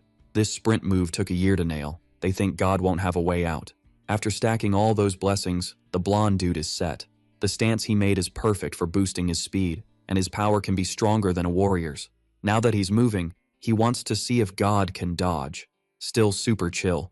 God said he read his mind, as he also wants to end it in one hit. The dean caught on to what's happening. The blonde dude used that stance to boost his sprint, plus he's handling all the strain on his body. But he had the bad luck of facing God. In less than 5 seconds, the blonde dude was shocked. The Scythe of Doom was still coming at him. A savage slash was aimed at him. A scene so scary that the extra who can't open his eyes had to open them again. But God told everyone to chill. He only sliced through the boy's mana, who is now down for the count. Surprising absolutely no one, God was named the winner. He said the fight was super cool, giving props to his opponent. After that, the modest-eyed dude had to explain himself, as they were sure of victory. But all they got was a quick and embarrassing loss. They're totally clueless. One of those guys said losing for 4 years is a no-go, and the bald one among them said they need to use the beast attacks to get more clout, gaining more trade buddies. But all they've got so far are losses. Meanwhile, the extra who doesn't open his eyes is thinking some people just can't be beaten. God had truly become the next big warrior. In front of those guys, he said the other students were ready too. The loss stings, but this is just the start. The Empire will crush this challenge. But the bald one is mad, saying another loss would cost that teacher his job. Far from the line, Haiwan is super hyped, as victory is coming fast. And she's trying to pump up some of her students. Those extras from the second year, who are full of guts. One of them remembers exactly what went down back in the day, when Loril decided to smack his classmates. Since that day, the extra vowed he'd never run away again. This is his shot to be reborn. But the opponent he's about to face now is way bigger than him.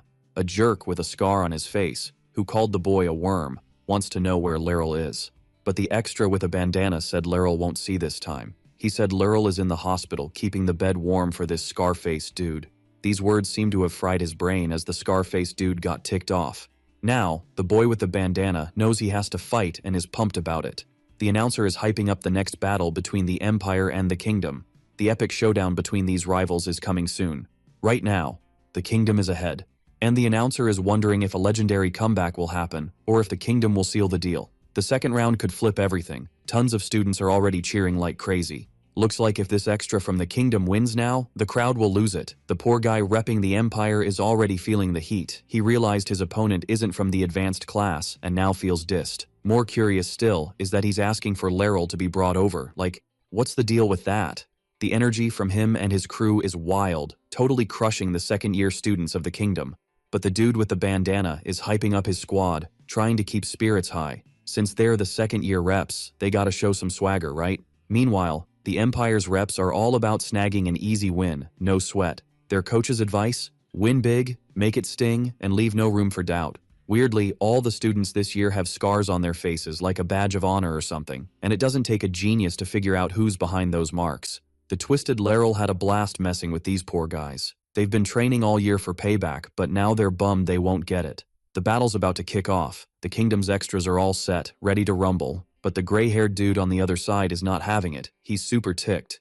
In a flash, he busts through their formation, no sweat. The kingdom's students are freaking out, totally blindsided. The gray-haired guy's been prepping all year, needing to reclaim his honor after Laurel's smackdown. Facing a swarm of attacks, he's all, "I don't have time for extras," and he goes for the whole squad at once. The bandana guy's already down, like, what just happened? But he bounces back quick, flips to defense mode, ready for round 2. The gray-haired dude's puzzled, like, are these really second years? They're so weak. The kingdom's team's trying to regroup. Not everyone's down for the count. The Mohawk guy's trying to relay this to his leader, like, we're still in this. When the enemy closes in, he dodges instinctively, totally shocked by his own moves. It's wild how an extra's flexing over doing the obvious. But he figures the gray-haired guy's skills are all about close combat. The Empire's students are itching to jump in, but Coach says, nah, let the captain handle it. Their captain's got this. No backup needed. After hearing his buddy out, the bandana guy's pumped for victory. His crew's not quite feeling it yet, though. Facing just one enemy, they should totally seize this chance. He calls for battle formation number 3, all about those long-range attacks. The gray-haired dude hears this and starts roasting them like, you've got 30 seconds. Bring it. This gets in the kingdom's heads, confidence taking a nosedive. But their mage, the Mohawk guy, shakes it off, rallying the team to attack. They all decide, let's go full send. Before they can close in, the gray-haired guy stops the countdown. He unleashes his skills, going all out on them. All while the Mohawk guy's just watching, feeling totally helpless. In another blink, the gray-haired dude's zipping across the arena. The magic guy's mind is blown, like, how's he so fast? Still searching for answers, he takes a hit to the gut. Professor Z sees these extras are no match for this powerhouse. Even the dean's not holding out hope, with regular students up against the advanced class. Worried about their safety, Professor Z's thinking of calling it quits, not wanting them to get wrecked. But the dean's got faith in Hyawan's strategy. The trainer's got a plan. Right now, she's watching the battle super closely. The gray-haired guy's hands are already bloody from pounding on extras. He's not holding back, not one bit. The bandana dude's offline again. Poor guy. After that beatdown, the gray-haired guy hopes they got the memo. Ordinary students can try all they want, but they'll never beat the advanced class. Now they should just admit defeat and beg for mercy. Even though he's beat up, the bandana guy knows he's not strong enough. No matter how hard he tries, he won't make the advanced class. Oh man, he's pulling out the speech card saying everyone thinks he'll lose. But giving up? Not an option for him. He's decided he won't be a coward who bails on battles. In fact, he's leveling up like a butterfly, and if he bails now, he'll totally miss his shot to stop being a wimp. That's why he's never gonna run away again.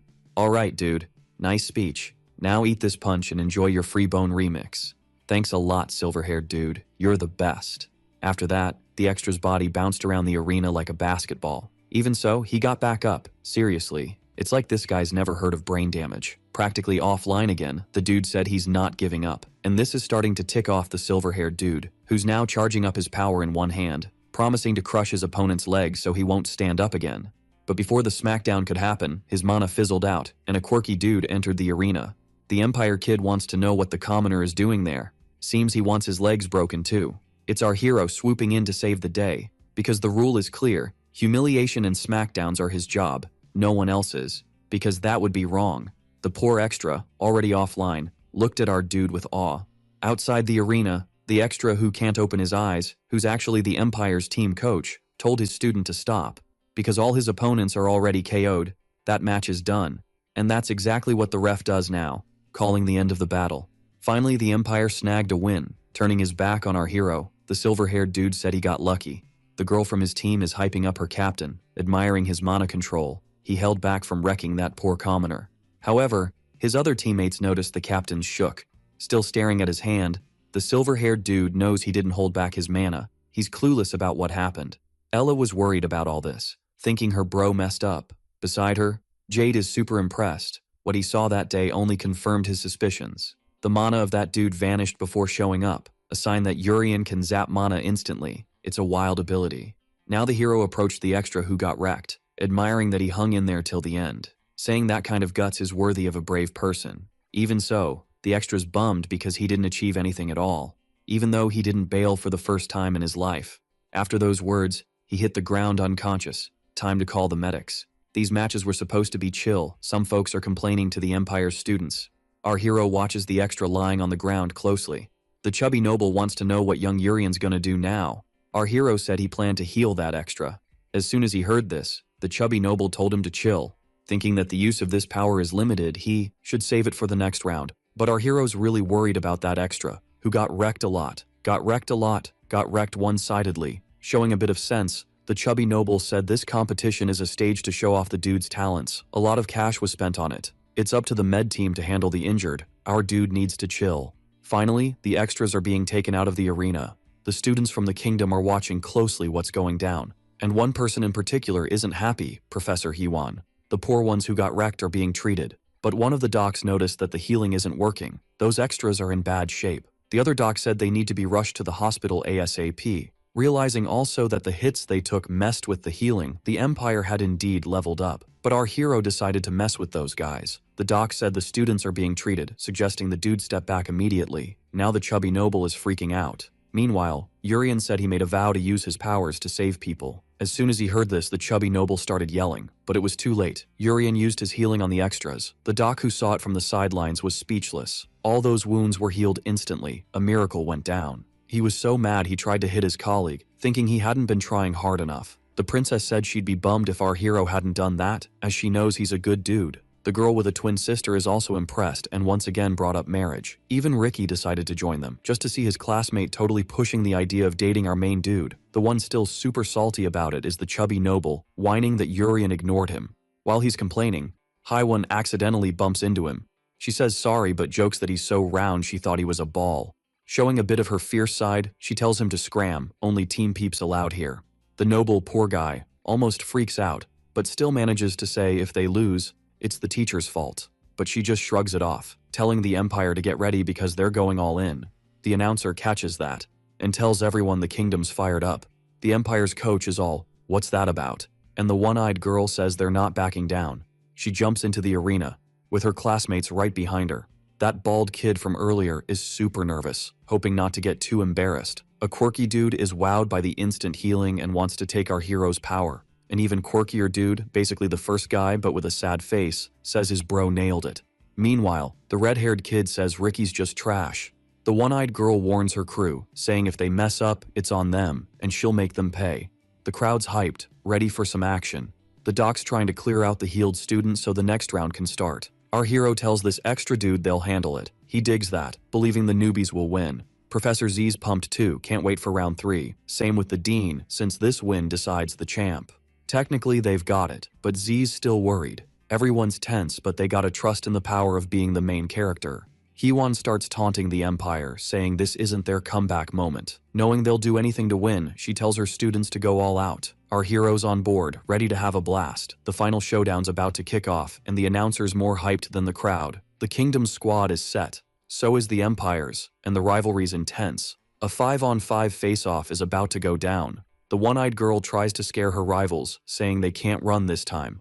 Our guy's impressed by her guts. A mustached dude clears his throat. He snatches the mic from the announcer, saying he's the competition director. He admits the matches have been epic, giving props to the students. So, a special rule's being added for this last battle. The Kingdom's teachers are worried, caught off guard. The dean knows the Empire's already sweating, thinking they're toast. The director says the 5-on-5 is thrilling, and as he talks, a massive tower pops up in the arena. The new rule's simple. Whoever reaches the top and grabs the sword wins. The tower's split into 5 rooms. One student from each team enters these rooms. The winner moves up a level. That's how it's going down. The more students advance, the better their team's chances. One Kingdom teacher's not happy with these rules. They prepped for a team fight, and this change is totally unfair. But the Empire's teacher says they were surprised too. And a guy from the organization says it's a higher-up decision. Professor Haiwan's not shocked by the Empire's arrogance anymore. She says the battle should start soon, and the Empire's students better bring knives because they're gonna get wrecked. With all that confidence, the Empire's reps are getting nervous. Still, they want to see what happens. The final match is about to start. Time for the students to enter the tower. The Empire's reps head in, and so does our hero's team. A glowing door opens up for them. In the Empire's dean's office, a chubby guy's pleased, thinking victory's in the bag. 'cause the commoners can only heal and the twin girls are only strong together. Meanwhile, they've prepped the Empire's students for solo battles. Entering the tower, our boy's eyes are like, whoa, he's got to figure out what this place is. But then, bam, he spots his opponent across the way. It's that same dude who's always hiding his face. The princess is all, wait, where'd everyone go? She came with her squad, now she's solo. But she gets it, she's gotta beat the one-eyed girl to keep moving. The one-eyed girl's like, pfft, you think you can beat me? Arrogant much? The princess is all, watch this, charging up her power in one hand, ready to show who's boss. Meanwhile, the black-haired girl's not thrilled about being split from her sis. Her opponent's this sadistic dude, which is kind of fair. No one deserves to go bald so young. Still, the black-haired girl's like, I'll win fast, gotta get back to my sis. On another floor, the bald, sad dude's all, no way I'm losing. His opponent's the girl crushing on our hero. She's like, nothing's changing this outcome. Ricky's in this massive room, and he's like, whoa, this place is sick. His opponent's a cocky redhead who just talks trash. Ricky's already thinking he'll win, so he asks if the dude knows where the stairs are. This question totally ticks the guy off. He's like, Ricky thinks he's all that because he's got a spirit pact. Ricky's patience is thinner than a TikTok trend, so he throws the first punch. He's like, dude, you talk way too much. The guy starts squirming, then he's grinning, flames everywhere. Ricky's like, oh snap, realizing his wind sword's toast. The dude's like, you're not the only one with a spirit, genius. The redhead's got firepower, ready to spice things up. Ricky's just annoyed he wanted this over quick. The Empire's big guy's celebrating, thinking they've got this in the bag. His assistants are like, yeah, you're a genius, but chill with the self-love. The bald guy's dreaming of humiliating the kingdom. The Empire's coach thinks he's a top-tier analyst, knowing the first year's battle is key. They sent a spy, so they've got all the deets on the enemies. It's kinda cheating, but he's like, whatever. The announcer drops a bomb, saying someone's already climbing the stairs. The Empire's coach is pumped, thinking one of his students won. He's betting it's one of the baldies. He's glued to the gate. But who pops out? Our hero. Thinking he won too fast, Urian decides to chill, so he heads back in. The Empire's coach is like, what just happened? Totally not what he expected. Flashback time, the Empire's coach knows our boy can heal 3 times a day. It's awesome, but in a solo fight, kinda meh. That's why the bald dude, who's always hiding, is supposed to beat our hero. He's a commoner, should be easy. Still, before the fight, he's like, I'm not slacking just cause he's a commoner. And he's ready to bring his A-game. Our hero's like, dude, chill, it's not that deep, but his opponent's all serious, wanting to reach the top of the tower. Urian's kind of forgotten this little detail. Our hero thinks being one of the first 3 up there could be cool, not too flashy. But if he fights now, he'll get there too soon. And the dude in front of him is super hyped. He's gathering all his power. Sure he'll win. The Empire's got the upper hand in this comp, telling our hero his buddies are probably already down, badly hurt. Their arrogance is their downfall, while the Empire's learned from past screw-ups. Urian's like, thanks for the tip, but I'm cool with not being first. The narrator's hyped about our hero's move. The Empire's coach is stunned. His plan's a bust. Now he gets they can't sleep on the kingdom's students. He's pinning all his hopes on the twins. The bummed twin's done with his analysis. Looking at his opponent, he's like, heard some wild stories about you, like you offed your own mom. To really shine, they gotta stick together. Compared to her, he and his bald bro are way more epic, and now he's flexing his power. The grinning twin did the same, feeling the power buzz through him, since they can share their skills. Even when apart, they're sure they've got this in the bag, and they're all set to wrap up this fight. The gloomy twin said nothing can change the outcome now. Meanwhile, Ricky's trying to slice his opponent, but those flames are like a mega shield. The red-haired dude said these attacks are totally pointless. Ricky keeps brainstorming a plan, cause his sword's a dud. This makes the red-haired dude super cocky, thinking victory's a piece of cake. Throwing flames at Ricky, he said that's the taste of losing. But the kingdom's whiz kid knows how to use his wind for defense. However, if life were easy, babies wouldn't cry at birth. His shield's getting wrecked. Ricky realized he's in deep trouble. In seconds, he's engulfed in flames. The red-haired dude knows wind fuels fire, basic chemistry stuff. Outside, Professor Z's super worried, clueless about what's happening in the tower. And the headmaster thinks the rule change might have messed with his students. He really wants to stop it and start a legal battle because it's nuts. But what really shocks him is Professor Hyewon's confidence. Who told her students to go all out, they can get as wild as they want. Ricky's the first to do it, walking through fire like it's no biggie. The red-haired dude still doesn't get the danger coming his way. Ricky's sword started glowing again with his skills. Zooming fast, he's already behind his opponent. Ready for this, the red-haired dude cranked up his flames, ready to melt even bones. In the heat, Ricky called for help from the mighty wind spirit. But his opponent's still cocky, mocking this power that seems useless. In a flash, Ricky zipped past the red-haired dude, making tons of cuts. That totally snuffed out his flames, and the poor dude's clueless about what just happened. 'Cause according to his basic chemistry, wind shouldn't beat fire. Remembering the day he told his dad he was picked as the second-year rep, determined to prove the firehouse is the best of all. The dude's dad said that's not needed, 'cause no matter how hard they try, they can't beat the wind. Of the 4 powerful spirits, only fire and wind share their power with humans, and the strongest is the wind. The man thinks the fire spirit's not a fan of them. Poor dude, seeing his dad with zero confidence. Growing up, he trained hard, but 3 years ago gave up, turning to booze. Now that he's lost, the red-haired dude might follow his dad's path. Ricky, brimming with confidence, asked his opponent if he wasn't gonna melt his bones, 'cause he's waiting. On another floor, the gloomy twin tries to attack, but he whiffs, using tons of power for it. But the silver-haired girl dodges like a pro. That's right, if the author can't make unique characters, no way I'm learning an extra's name. Mocking the bald guy, the silver-haired girl said that punch was top-notch. This just made the poor bald guy super mad. The gloomy twins now raging, ready to show the silver-haired girl real despair. This fight's dragging on, but everything's going as the Empire planned. The silver-haired girl mocked more, saying the bald guy only follows plans and must be super dull. But she's thinking fighting like this is dull and doesn't want to use her last resort. Full of rage, the gloomy bald guy's ready to end the fight, saying he'd do it now. Hearing this, the silver-haired girl said it's not just hair this guy's missing, but eyes to see reality.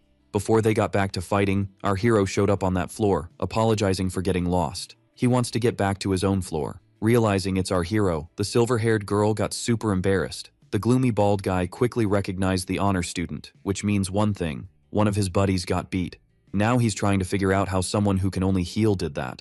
Checking out the floor, our hero thought he took a wrong turn and hopes he didn't break any rules. The one who really dug this was the silver-haired girl. She suddenly remembered a chat from earlier. Her sis was all about the prince's charm, you know, the classic hero saving the damsel thing. At first she was like, huh?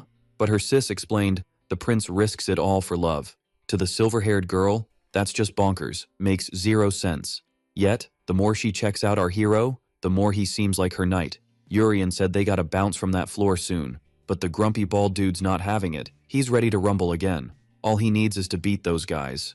On another floor, the grinning bald dude's got it figured out. He's already schooled his opponent, the dark-haired girl. He wanted more fun, but grumpy bald dude's rushing the plan. Both brainiacs are supercharged, their bald heads are like mega veiny, their eyes start syncing up. They're finally sharing max power, even their faces match. This epic mode lasts just over 2 minutes. Now, grumpy bald dude's sure he'll crush his foes, being one with his bro. Urian's stoked, realizing helping in the fight won't get him booted. Our hero's clenching his fist, full of rage, watching the bald dude in front of him. With epic mana control, he shuts down the twins' powers, making them harmless again. The one-eyed girl knows her crew's already battling, tells the princess they should join in. Eyes shut, the princess is focusing, almost ready. She knows the one-eyed girl's rep, a once-in-a-century prodigy, and she's got a killer skill. Ready to throw down, the one-eyed girl strikes first. The princess knows this move, powerful hits launching explosive mana. Dodging that blast, she sees the boom. All the princess needs is one finger, whipping up a huge shield. That attack's no biggie for her. Now the one-eyed girl's curious, asks what the princess plans after graduation. This tactic works on rich girls. The princess drops her shield, and the one-eyed girl keeps attacking, asking what royalty does next, suggesting she'll be stuck in a castle or married off. No need for her at this academy, her royal future's chill. The princess agrees, says her older bro's inheriting the kingdom, so she needs to graduate,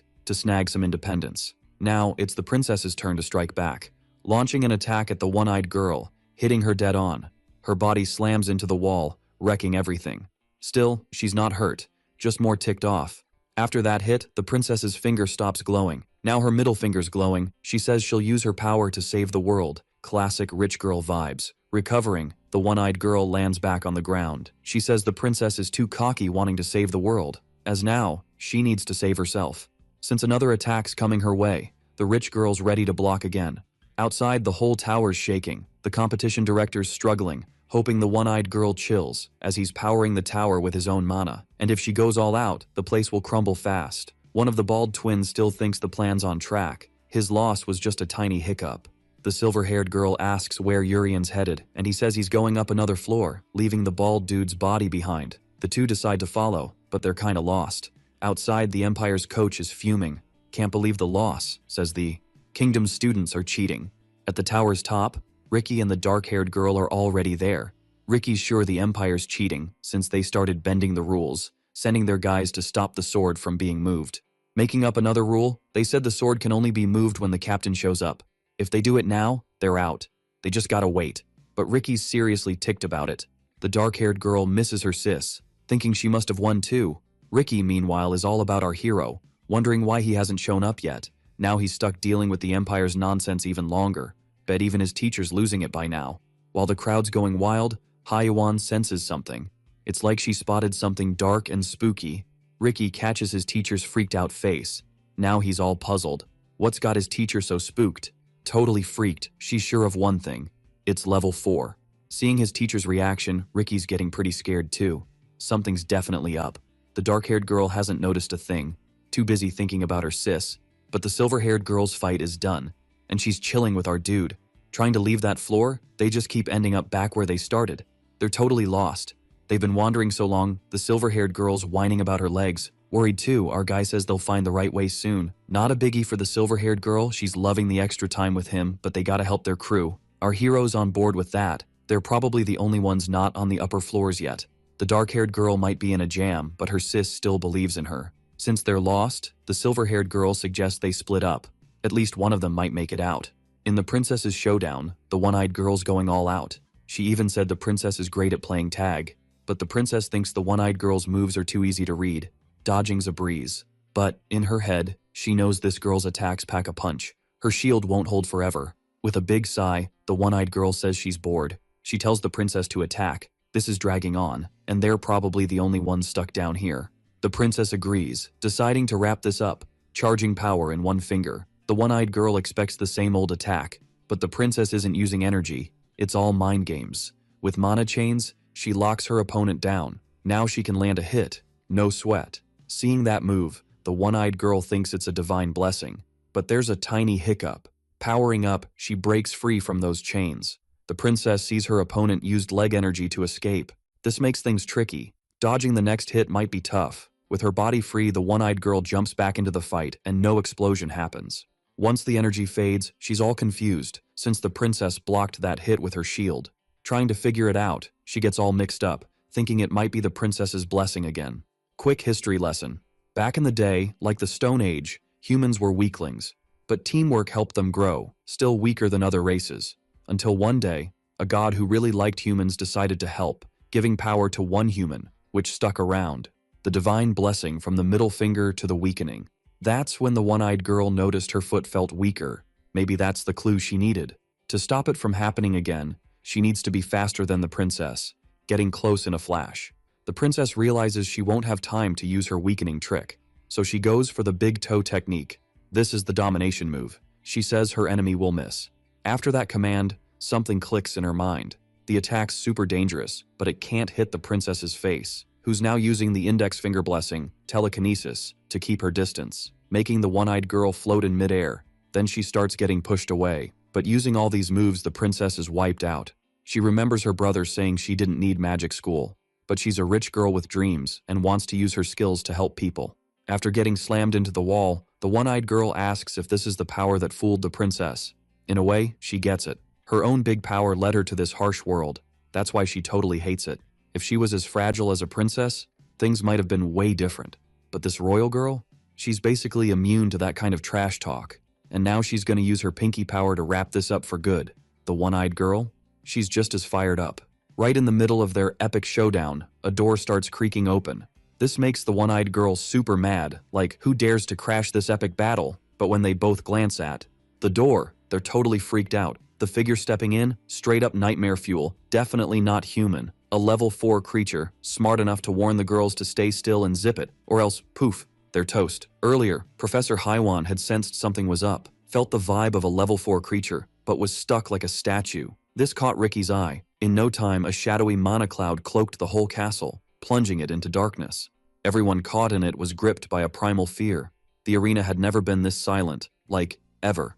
And in that charged atmosphere, Level 4 creatures started popping up, ready to bring chaos and fun to everyone. 4 level 4 creatures are swooping down from the sky. Our heroes' pals, totally losing it. The Empire's folks, equally freaked out. Even the background extras aren't catching a break. 2 minutes after Professor Highwind sensed those creatures, they landed in the arena, right in front of everyone. Ricky, seeing this, felt his undies get a bit too snug. While everyone was frozen stiff, the creature made the first move. The brunette girl saw it, but she was stuck too. They just watched the creature head for the tower door and slip inside. All this went down without a single word from them. Ricky's still piecing together what just happened. Finally, the professor could move, and she headed over to her students. Opening her eyes, she stared right at God. The third-year genius got what his teacher was saying and dashed towards the tower. The boy's gonna use the base entrance. Hyewon's counting on his backup inside, cause outside, she's handling the smackdown. Before the big showdown, a woman appeared next to her. That's Nilly. Seems she and the professor go way back to their warrior days. The mysterious woman didn't expect a reunion and said she was stoked about it.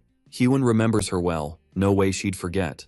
After a small smile, Nilly asked why the professor let them all bite the dust. Cause they were left hanging on the battlefield. The woman's face started melting, saying she trusted the professor. Neither she nor her crew deserved an end like that. It's all Hyewon's fault. They only died because of her. Now she just carries on, acting like nothing happened. She should meet the same fate. Hyewon was super bummed because she's seen Depression's tricks before. In seconds, that whole dimension started crumbling. The illusion she was trapped in? Gone. Grinning, Depression was wowed by this ancient warrior's power, who shrugs off mind games like a boss. Even after slicing her arms and legs, seems Hyewon wasn't thrilled to see her old buddy. And that's no lie, cause the teacher's radiating some seriously dark, aggressive vibes. This spooked Depression, begging her to chill. They didn't come to throw down. They just need everyone to zip it for 5 minutes. Depression's also trying not to off anyone after another version of her got wiped out. Hyewon was shocked by this news. High-level creatures are super rare. In total, there are only 8 at level 4 and just 2 of each kind. Now, there's only 1 Depression left. Hyewon's wondering if the mighty wind spirit took out the other, but she still wants to know what these freaks are up to. Depression was ticked off by that label, suggesting the teacher not push their buttons. Giving one last warning, just stay quiet for 5 minutes, that's all they need. If the humans don't play nice, things will get wild. Another level 4 creature seems to have caught a tiny virus, and that's what they'll unleash on everyone there. Hyewon wasn't thrilled about being threatened like this. Ricky's getting more and more freaked out, trying to flip the script, begging the powerful wind spirit to bail them out again. Wai heard the plea, but had to say sorry, cause she made a deal with those creatures. That's why she can't step in now. Inside the tower, the creature's trying to figure out which one's the princess, cause to him, all these worms look the same. Totally freaked out, the one-eyed girl wants to know what would go down if she were the princess. Now she's waiting for the creature to spill the tea. After a quick pause, the monster says the worms are total fibbers, and there's a chance this girl's fibbing too. The princess gets that her fear is super intense, like level 4 creature intense. To make it worse, she seems to be this monster's main target. The only reason they're still breathing is cause they must need her for something. Trying to stall, the girl with few eyes suggests the monster come back later to double-check the deets, promising they'd chill there, all patient-like. But the monster's got a better plan. He's clueless about who the princess is. He decides he'll just slice both in half and take them both. Now the girls are seriously spooked.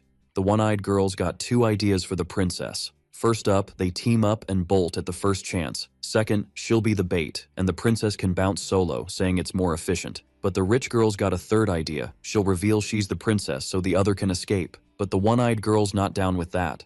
So the rich girl's not running either, she's sticking around. Now they know exactly what's gotta be done. They call a temporary truce between them. Our main dude's still hunting for the right door, and he's getting more bummed out by the minute. Cause he found this massive hallway, the tower's turned into a giant maze. Like it's trying to stop him from reaching some secret room. This just makes him even more curious. He's gotta know what's up. So he decides that's exactly what he'll do. The hunt is on. Little does our guy know, things outside are a total mess. An Empire rep's got no clue what's happening, trying to figure out why these creatures are attacking now, after being chill for so long. He knows he's gotta take down the tower and let the knights handle it. But too bad, he's not in charge anymore. The beasts are running the show. The monster inside the tower's losing its cool, launching an attack at both girls, fast enough to catch them off guard. The princess realizes this is mana at its rawest. No way something like this should be so OP. The girl with modest eyes acts fast, scooping up the princess. Time for them to go on the offensive. The rich girl doesn't hesitate, using the middle finger blessing to weaken the enemy. The monster's not fazed by this move. It's not enough to take him down. But the rich girl's got a little surprise. That's not all her move can weaken. Behind her, the one-eyed girl's ready to unleash a savage attack. She's already locked her eye on the target. A huge explosion rocks the room. But all the monster needs is a flick of its hand, and the one-eyed girl knows something's up. Her hand feels super weird. She can't feel her whole arm. With the monster chilling, the rich girl tries another move. She hurls the creature away, buying time to help her new buddy. But the girl who's already lost an eye knows losing an arm in this fight is no biggie. There's something bigger at stake. With their attack power, they've busted a hole in the wall, perfect for a getaway. Before things got hairy, they were chatting about it. Winning's a no-go. They might not even make it out in one piece. That's why the plan's gotta be nailed on the first try. They need to make another exit. The princess must have noticed, but after the monsters showed up, the whole tower's changed. The doors and walls are covered in thick magic. Busting them open won't be a walk in the park. That's why they need to make another door. In the end, it's a bit tricky, but they'll squeeze through the hole and move on to the next part of the plan before the monster's back. But since they wasted time chatting, both their noses are now gushing blood. It's the creature's doing. They popped up to wipe out humanity. It's their life's mission. That's why surviving's pretty much a long shot. Outside, the whole arena's surrounded. The folks inside are frozen with fear. Even the headmaster's stuck. It's probably a mental block. The dark-haired girl gets that the barrier's there to take hostages, stopping Professor Hyawan from going full-on rage mode. She didn't expect these creatures to be so extra. They must have some big plan. Then she remembered what she saw earlier. One of those beasts slipped into the tower. Its target must be on the lower floors. Ricky figures their target is probably the princess, and he's not thrilled about being a hostage right now. He told his teacher there's gotta be something more important than the sales outside. Time for a tough call. What's more crucial for the kingdom? He's ready to take one for the team. Hyewan cut him off, saying he doesn't know her true power. Now he's all kinds of confused, because the teacher started channeling energy into her hand. Depression thinks she ditched her crew, making things easier. Hyewan's selfishness is gonna doom everyone, but she's super annoyed and told the creature to zip it. In seconds, the monster lost its head. Hyewan's wielding a massive sword. Time to take on the next beast, the one that's bossing them all around. Even after the chaos, one monster stays put. Depression gives props to the teacher's strength. She was a warrior back in the day, but she's not at her best, and what she did now might cost everyone's lives. The level 4 epidemic is ready to roll. It's all about wiping out humanity. It was made for one thing, to take out as many lives as fast as possible. Hyewan said they should have brought a level 5 creature because on her watch, nobody's dying. Cuts were made, and the creatures are frozen. The teacher sliced through them, leaving only bits behind. Thanks to this move, something shifted. The students aren't feeling that dread anymore. The dark-haired girl finally got what went down. The teacher's taking out the enemies. Ricky's blown away. She took down 2 level 4 creatures at once. But it came at a cost. The teacher's nose started bleeding. Ricky's super worried about this. While the teacher's trying to pull herself together, Depression grinned at that attack. Even though it's strong, it's not true warrior level. With their bodies fully restored, they said she couldn't beat them. This freaked out the dark-haired girl. To heal like that, they must have tons of mana. Hyewan's still ticked off, feeling underestimated because the creatures think she can't beat them. The epidemic said she shouldn't push herself too hard. Instead, she should focus on the side effect and save the people. Finally, the virus was launched at everyone. Inside the tower, the princess is still in deep trouble. She can't breathe, and she's clueless about what's causing it. Her whole body's freezing. Her heart's not working right. The monster in front of her stays still and scary. Totally weakened, the one-eyed girl understood the power of a level 4 creature, especially since the monster hasn't finished them off. They definitely need the princess alive, which is why they're still breathing. Plans need a remix. If no one steps up, the princess won't escape. Fighting this monster is just a dumb move, but this situation made the rich girl mad. She started remembering her childhood days. The kid loved watching her older brother. She wanted to train too, but he thought it was pointless. He just wanted a long vacay, but the princess wanted to learn everything he did. Whether it's epic sword moves or powerful spells, she wanted in. Annoyed, her brother said she should forget about it. No need for the princess to learn that stuff. After dropping those harsh words, the prince went for a bath, leaving a bummed-out princess behind. One of the maids saw what happened and said the prince was just tired. The princess asked if she'd be treated differently if she aced her Magic Academy grades. She's tired of just being a rich girl. She just wanted to feel a bit more empowered, so she could leave this castle and live like a regular rich girl. These honest words got the maid all emotional. Who told that little kid she'll reach her dreams, and one day she'll be the most empowered in the kingdom? But she can't quit yet. The rich girl's path is tough. After that chat, she got another no. And this time, it came from the king himself. There's no reason for her to hit up the academy. She's off to a regular school to get the 411 on how the world spins. But the girl's all about saving people. She's not down with being just another rich kid. The king said everyone's got their own gig. It's not her job to save the everyday folks. Then, boom, the princess drops her ace, asking if the king's saying that just 'cause she's a girl. He had to take a deep breath. To dodge getting roasted, he switched it up. It's not about gender, it's 'cause the princess is weak. If she hits the battlefield, extras will take the L for her. And that's not about saving people. Strength isn't the only way to do what she wants. A chill government can also keep everyone safe. But the rich girl's not vibing with that life. She wants to save people her way, in her rich girl style. Fuming, she said no one's taking the fall for her, not on her watch. Now she's flexing her divine blessing to the max. It's been 2 years since she got this skill, which is why she busted out of her personal bubble. The monster's just there, frozen. Maybe it's shook by the rich girl's flashback. She says again she'll protect everyone with her own strength. With telekinesis, she smacks the enemy's body again. Her goal is to totally crush that body, but it's a heavy load, so she's got to use the domination move. With 2 fingers, she tells the creature to hit the deck. The request flopped, but the monster had to kneel. With all that girl power, the one-eyed girl shook. This is the secret sauce of a rich girl. The monster's struggling to get back up, but the princess keeps pushing this attack. All she did was make it kneel, and she knows she can't push it further. Finally, the creature gets it. This proud girl, full of internal drama, who's dying to change the world but doesn't get her own reality, she's gotta be the princess. These words left the rich girl spooked. Thinking something bad's coming, the one-eyed girl tried to shield the princess, but the monster's ready to drop another move. There might not be gunpowder in the eyes, but all 3 eyes in this room went boom. The girls are totally blind. The creature finally got that hand, is the divine blessing, and they need it now. Clueless about what's happening, the eyeless girl's trying to shield the princess. The monster said the worm just got a brain injury, causing a stroke in the girl who's got no eyes. The princess only heard the thud of the body hitting the floor. Freaked out, she asked her new buddy what went down, demanding answers. But all that's left in this room is a monster. Now she remembers the king's words. If she ever went to battle, lives would be lost for her. Now the rich girl's feeling guilty. She should have stayed in her bubble. If she ditched her dreams, everything would be different. In all this mess, even the monster tried to cheer her up, saying death's just part of the deal. Lost in the dark without her sight, the rich girl cries. But then, surprise, her wounds vanished. A dude's voice full of main character energy asked if she handled all this solo. Because she's seriously amazing, totally princess material. The poor girl's clueless how Urian got in there and wants to know what happened to the monster. Our main guy's gotta play dumb, cause he's got no clue what happened to the creature, even though only its feet are left in the room. While he was in the halls, our boy was stoked. It's his first labyrinth adventure. And this one's kinda tricky, it'll take him a bit to find the way out. But he spotted a ton of mana gathering, super curious. He's hyped to see what's up.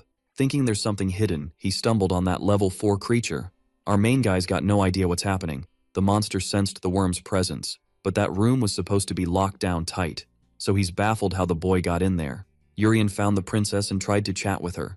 Looks like she's out cold, and the monster's already gunning for the boy. While our boy's trying to figure out what happened to the princess, the monster's going for him, using the same move that wrecked the eyes. Pretty ticked off, Urian realized the monster made the labyrinth for that reason. This totally killed our boy's vibe, who was hoping for something more epic. While he's all bummed out, the monster's going full beast mode, trying to smack him harder.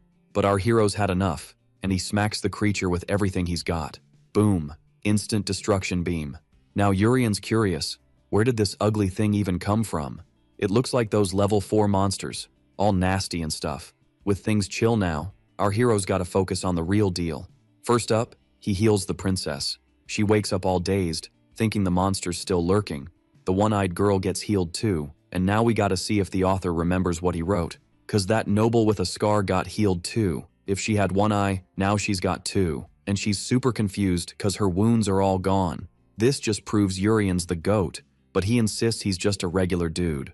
The princess, still kinda lost, it's her first time getting healed by our hero. She's seen that move before, but never felt it herself. This could save tons of lives, but the rich girl only cares about that.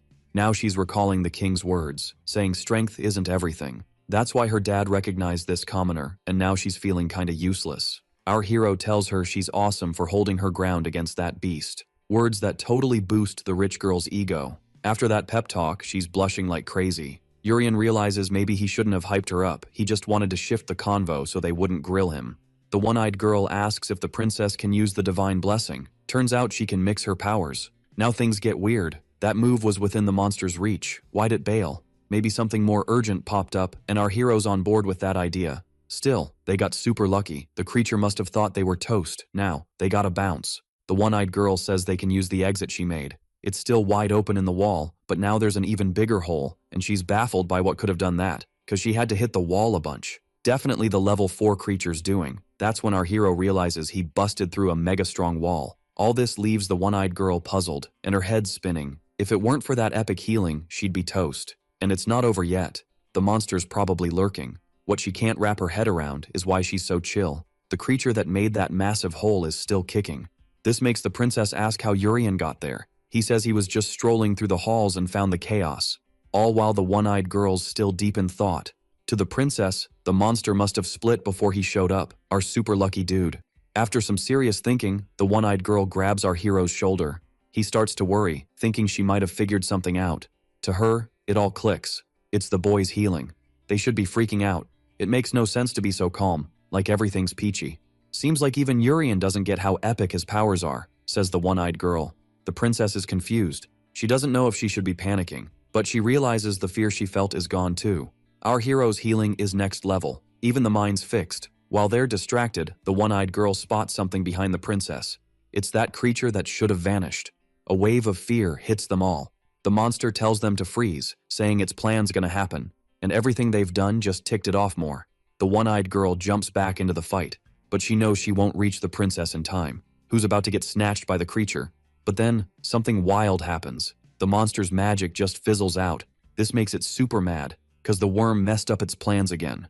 It's our hero who's behind this. When he hit the creature last time, he held back, not wanting to wreck the place, but he was too careful. Now the one-eyed girl's ready to take down the enemy. The monster says their attacks are pointless. Oh man, the one-eyed girl just showed her other eye, and it's red, like super intense, total demon vibes. But then, bam, she starts throwing punches like a human tornado. And suddenly there's this massive energy ball.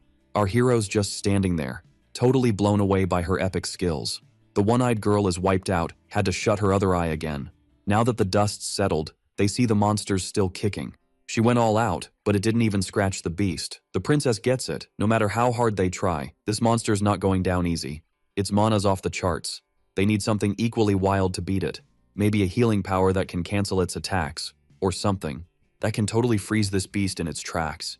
Time for our hero to step up, but he's not feeling the whole spotlight thing. The monster can dish out serious damage with just a finger. This makes everything super tricky and dangerous. But even in chaos, humans find a way to hope. The monster goes for the princess, but our hero's healing got her back. The one-eyed girl, the academy's top student, sees this and knows he's their ace. Even the princess is sure our hero's got this. The Empire girl asks him to whip up a magic attack. He says he's got nada, so the princess hands over her wand, hoping it can handle his mana. This just ticks the monster off more. It's not loving this situation. The Empire girl tries to teach him to attack, prepping another move, while the princess gears up with courage to join in. They're all about ending this before the monster gets any sneakier. Urian's not into being the center of attention. He wants to play it cool, but maybe there's no other way. Time to unleash his power. Feeling that energy, the girls are now pumped with confidence. The monster's all, "You're nothing." Saying human effort won't change a thing.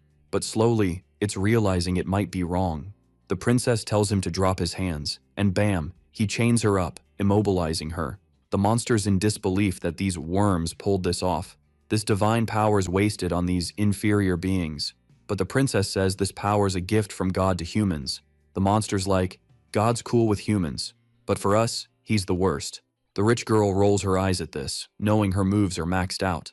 But the Empire girl's ready to strike, just needs a sec. With both eyes open, she's set to unleash something epic. But the honor student needs to jump in too. Time for a team attack. Our hero's gotta show his skills, but he's stuck in a big decision. In this new life, he wanted to be low-key, but now he needs to go all magic. If he's not careful, his plan to stay under the radar is toast. Even with the danger, he's made up his mind and the girls are on edge. He decides to let them down by doing something totally basic. Tossing an energy ball to keep up his average guy act. Back in dodgeball days, he was always out first, but now he wants to change that. The energy ball zooms, smacking the monster's face. A perfect hit. At least he's having a blast. He even managed to control his energy, making it all the more epic. Now he's ready for the next level. Playing it cool, he apologizes for his weak attack, thinking this'll keep his secret safe. He just needs the girls to keep believing in him. But the princess is totally shocked. That energy ball was perfectly round. Not even the kingdom's best craftsman can make something that perfect. Nothing's that round. With today's tech, it's just not possible. Yet, Urian did it with his mana, which is super fluid, always moving, unpredictable. No way he made it that perfect. And to top it off, he threw it too. The Empire girl's impressed, thinking his attack's silly, but the energy ball's still smashing the monster's face, completely wrecking it. The mana ball hit the ground, just chillin' like a regular ball. Its power? Enough to pop a level 4 monster's head like a balloon. The kingdom's been hiding a prodigy, and now his squad's totally mind blown.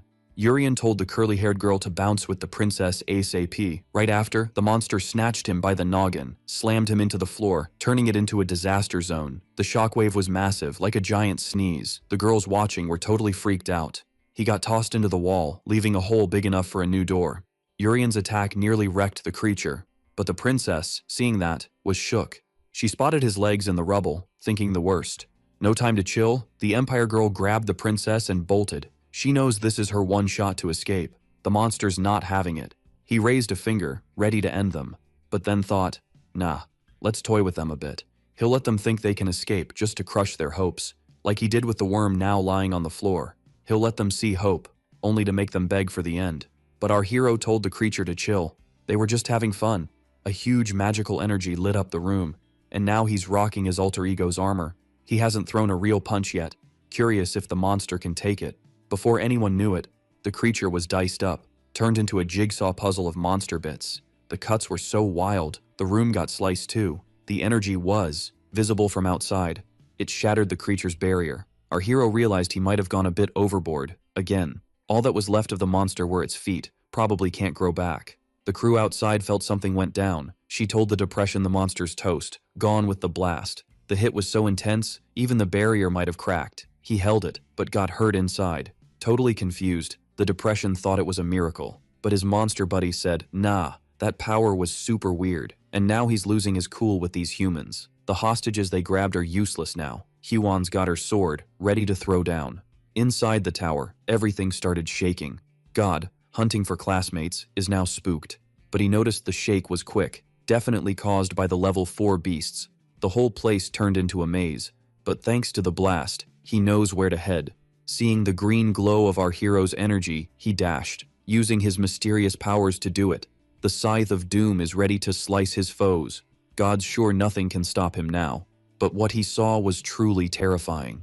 Facing a mysterious knight, with energy off the charts, scarier than anything. The air's so thick he can barely breathe. Everything's heavy. Our hero recognized the student with the funky hair, but no clue why he's here. To make it worse, God decided to attack him. Thinking our hero's just another baddie. Dodging all those swings, our boy asked God to chill out, but the boy's totally lost it. His stress is so high he can't hear a thing. Maybe it's fear. Yet our hero's clueless about what scared him so bad. At least he gets to see how these mana-cutting attacks work. Now our hero wants to feel the attack himself, letting the scythe hit him. God's super determined to take him down. And since our hero's been hit once, he doesn't want to repeat. Time to stop this kid. With one swing, our hero sliced through everything. God's probably out of the fight. To make it worse, our hero tried to copy that move, thinking this is how it's done. At least he hopes he sliced through the mana and nothing else. Without his powers, God's all, what's this monster planning with the princess? Promising to beat him no matter what. Hearing the boy's voice, our hero's like, phew, and admits he's clueless about the beast's plans. Realizing he's not the enemy, God's all, who's this dude? No first-year students got power like that. Our hero dodges the question, just saying he's not the enemy. God's frozen, trying to wrap his head around it. Plus, a first-year stopping his attack? No way. Our hero's like, wanna find the princess? Follow the corridor. But God's like, wait, this kid's younger than me? His ego's taking a hit. Then he's like, oh snap, it's a beast. The enemy's trying to trick him with a disguise. Our hero's like, do these flashy clothes scream costume? But God's like, take off the helmet, prove it. And our hero's wondering why he's so mad. Without answers, God's ready to swing his scythe again. Thinking he's facing the enemy, God's set on ending it. This time, he's going all out with the dance of death. The deadly cuts flying through the air. Our hero's just sighing, watching the move. He's not feeling that cut again. Everything's a blur. God's on the ground. His eyes slowly open, clueless about what just went down. Our hero's still there, asking if the boys calm down. Making it clear, If he was a monster, God'd be toast. And yeah, that clicks. The boy's all, my bad, realizing he messed up. Our hero's like, no worries, mistakes happen, and tells him to keep going, the princess is close. Now God's worried about this mystery kid, warning about a level 4 creature, but our hero's like, already took care of it. God's jaw drops. This has to be a joke. No matter how strong this masked dude is, level 4 creatures are beasts. Totally baffled, he asks if there's a sword mark on his back. Or anywhere. Our hero's like, nope. God's like, think again. That mark's rare. But our boy's sticking to his answer. God's mind's blown. Can't believe this masked guy's not a warrior. Now our hero's getting confused too. The sword marks for knight heroes, turning them into warriors, passing down power. When a warrior loses their powers, they pass to the next, who gets the mark. It's been 2 years since Hyawan lost hers, and no one's claimed it. Usually it's quick, and humanity's still fighting beasts without a warrior. That's why God thinks he's found him, explaining the boy's strength. The mark's gotta be somewhere. He's like, take off your clothes, let me check. But our hero's not having it. He's like, I'm no warrior. But this story almost got him. God's like, okay, but what's your name? And he's shocked to find out it's Urium blah blah. Yep, our hero's alter ego's got a rep. With nothing left to say, he's out, and God's like, where you headed? Our boy's like, chasing dreams, duh.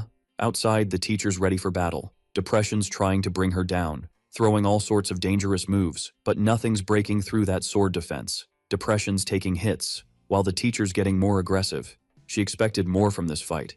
It's like the beasts are thinking of bailing. The dark-haired girl's amazed. Teacher Hyeon's really owning the enemies. She wants to help, but knows she'd just mess things up. Better off with her sis. Depression's all, you're too cocky, haven't done squat yet. But in a blink, everything flips. Hyeon lands a brutal cut on the enemy. The creature's in disbelief. Fighting her's a lost cause. She's got the best skills ever, bending space like a boss. If an apple hits the ground and starts rolling, it's gonna end up somewhere, right? To most folks, it's just an apple doing its thing. But the teacher, she's got space-bending skills. To her, that apple's moving like it's stretching through space. Say Hyeon wants to stab the apple with her sword, standing by the tree it fell from. She could totally nail it. Hyeon's the only one who can take on a level 5 beast. She's a real monster slayer. That's why Depression's pulling out all the stops to take her down. It's trying to mess with her mind again, looking for a weak spot. By dragging her through painful memories, the monster's taken some hostages. If she makes a move, they're toast, and Depression's not bluffing. There's a young guy who's done bad stuff but turned his life around. Now he's a family man. An old dude who served the country for ages, but he's on his last legs. Depression's making the teacher choose who to save. This offer makes her eyes blaze with anger. And things got real when Depression wiped them out on the spot, saying that's the fate of all the hostages here. No matter how tough you are, your mind's always a bit fragile. Depression's banking on Hyeon blaming herself, so she edges closer to defeat. Slowly, people start getting sick. They're coughing up what looks like tomato juice, dropping like flies from the illness. The students watching are freaking out too. They've got no clue what's happening to these folks, but it's the work of another level 4 creature, Hyeon's. Watching, getting more and more ticked off. She used to be the kingdom's top warrior. Now she's feeling totally useless in this fight. Depression's promised to end her soon, showing how easy it is to snuff out human lives. And they won't be beaten by her power. She's not a warrior anymore. All the lives here are on borrowed time now, but Depression hints there might be a way to save them. Hyeon just needs to chop off one of her arms with her sword. This'll show respect to the monsters, and Depression's hoping she'll go for it. Promising not to trick her, it's up to the teacher to think it over, since she can't beat them. No hero's coming to the rescue. Accepting the deal's the only way to save everyone. All she has to do is lose an arm. Having been a legendary warrior, Depression's betting she'll choose wisely. Ricky's worried, he doesn't trust the creature, and the teachers had enough of this nonsense. The government pushed for this competition, knowing the risks. Now the beasts are using hostages to mess with her. Hyeon grips her sword even tighter. What really bugs her is she hasn't unleashed her full power yet because of these threats. Depression's getting mad and gets hit again by the teacher, but this time the monster manages to dodge some damage. Realizing Hyeon's skills are a real headache, the monster senses this attack was fueled by emotions. With its body taking a hit, Depression tells the disease the teacher's vulnerable. Time to unleash suffering on humans, so the teacher suffers more. Among level 4 creatures, disease is the worst. But something drops next to Depression. It's its buddy's head. Now the monster's totally confused. Our hero shows up, hidden by his alter ego, and he's stoked he made it just in time. Hyeon's shocked to see this masked kid. When it was the epidemic's turn to strike, she didn't notice someone sneaking up behind her. It was when she heard our hero's voice that she turned around. Our hero thinks he's seen that creature before. and she starts to introduce herself, claiming she's despair's personification, but our hero cuts her off, calling her the mosquito beast. And that really ticks off the creature, but before it can react, our hero grabs its mask, thinking it's the weak spot. Now that it's crushed, the boy's grinning, which makes the pandemic even angrier, saying humans lose it when faced with despair. Still throwing threats, our hero decides to strategically remove its head. That's when the package lands next to depression. Hyuan's still trying to figure out what just went down, and the masked one introduces himself to everyone. Our protagonist's crew is totally shook. Ricky instantly spots his masked rival. First time Hyuan sees Yurion blah blah in the flesh. Still pondering, she's cut off by God's grand entrance. The dude says the tower drama's sorted, the level 4 beast is toast. Our boy knows he showed up just in time, but danger's lurking. Loads of extras are feeling rough. Weak and wobbly, they start dropping like flies. Jade throws up a magical shield to keep the protagonist's sis safe. Eyeing the ex-warrior, our boy asks why everyone's so banged up, but she stays zipped. God's about to spill the tower tea, but his teacher cuts him off. Shockingly, she sides with the masked dude. Our boy says they'll chat later, he's got a mission for God now. He needs to zap the mana of all the coffers. The boy's puzzled, using his skills on the crowd, but the masked dude gets the enemy's game, and how this bug's spreading. Normally they'd quarantine, but they're stuck in a barrier, gotta use magic to nuke the evil source. Hyuan's shook, asking how the masked dude knows so much. He's way too familiar with these plague vibes. Our boy says he's been through this rodeo before. But no time for stories, they're on the clock, gotta move fast. Plus, the plague's still kicking, our boy's gotta take it down right. Ricky's freaked, it's like the creature's untouched. Depression, though super beat, is still kicking, tells his buddy to be careful. And once again, poor thing gets cut off. Hyuan won't let this beast stick around. The pandemic's hands are loaded with more virus, launching them at the crowd. Before they hit, the viruses get sliced, stopping the pandemic's attack, which is now super ticked off. Our boy tells the mosquito to quit the nonsense. Time for a real showdown. Unless, of course, the mosquito's a total chicken. The students hear that and think this masked dude's nuts, he's gonna get wrecked. Even God thinks it's risky because the masked dude's no real hero, ready to jump in if needed. Though he wants to see this guy's true power. Same goes for the teacher. Our protagonist's taunt worked, the pandemic's all eyes on him, and decides to flex a bit. First showed up 95 years ago, in a massive city with 6 million peeps. The pandemic loomed over them all.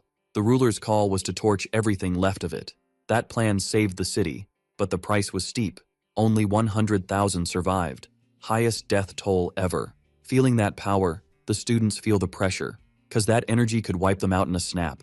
God sees the pandemic's hands merging. Hyuan, once a warrior, knows this is bad news, but she needs to focus on depression, still alive in the chaos. The power to end everyone is now aimed at just one. The pandemic's proud, it could take billions. Our protagonist says the enemy's too loud, like an annoying mosquito. Getting more ticked, the pandemic gives a final warning. The boy's just a bug and sends its giant hand at him. The masked dude doubts the hand's power, so he decides to play rock, paper, scissors with it. The pandemic's slow to catch on, but its giant hand gets sliced, split in two by our protagonist's power, who keeps blasting energy at the enemy, slicing its main body too. As scissors beat paper, our boy thinks he's won. His energy cut shatters the barrier again, leaving the pandemic's body in two. Everyone's stunned. One hit took down a level 4 beast. Our boy's hyped about his win.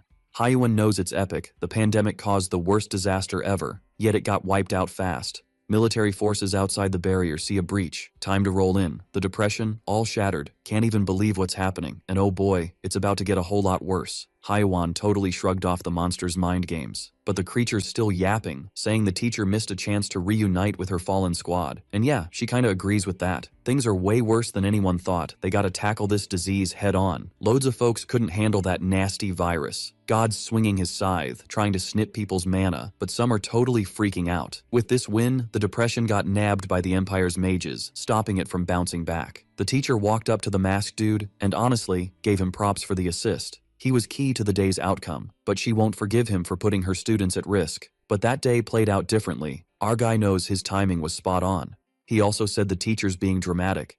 Hyuan could have handled those baddies solo. She's keeping her real power under wraps. Those words left Hyuan feeling pretty chuffed. But she's sure with her current power, she couldn't win and save everyone. Our hero won't ask why she's hiding her skills. He's in the same boat.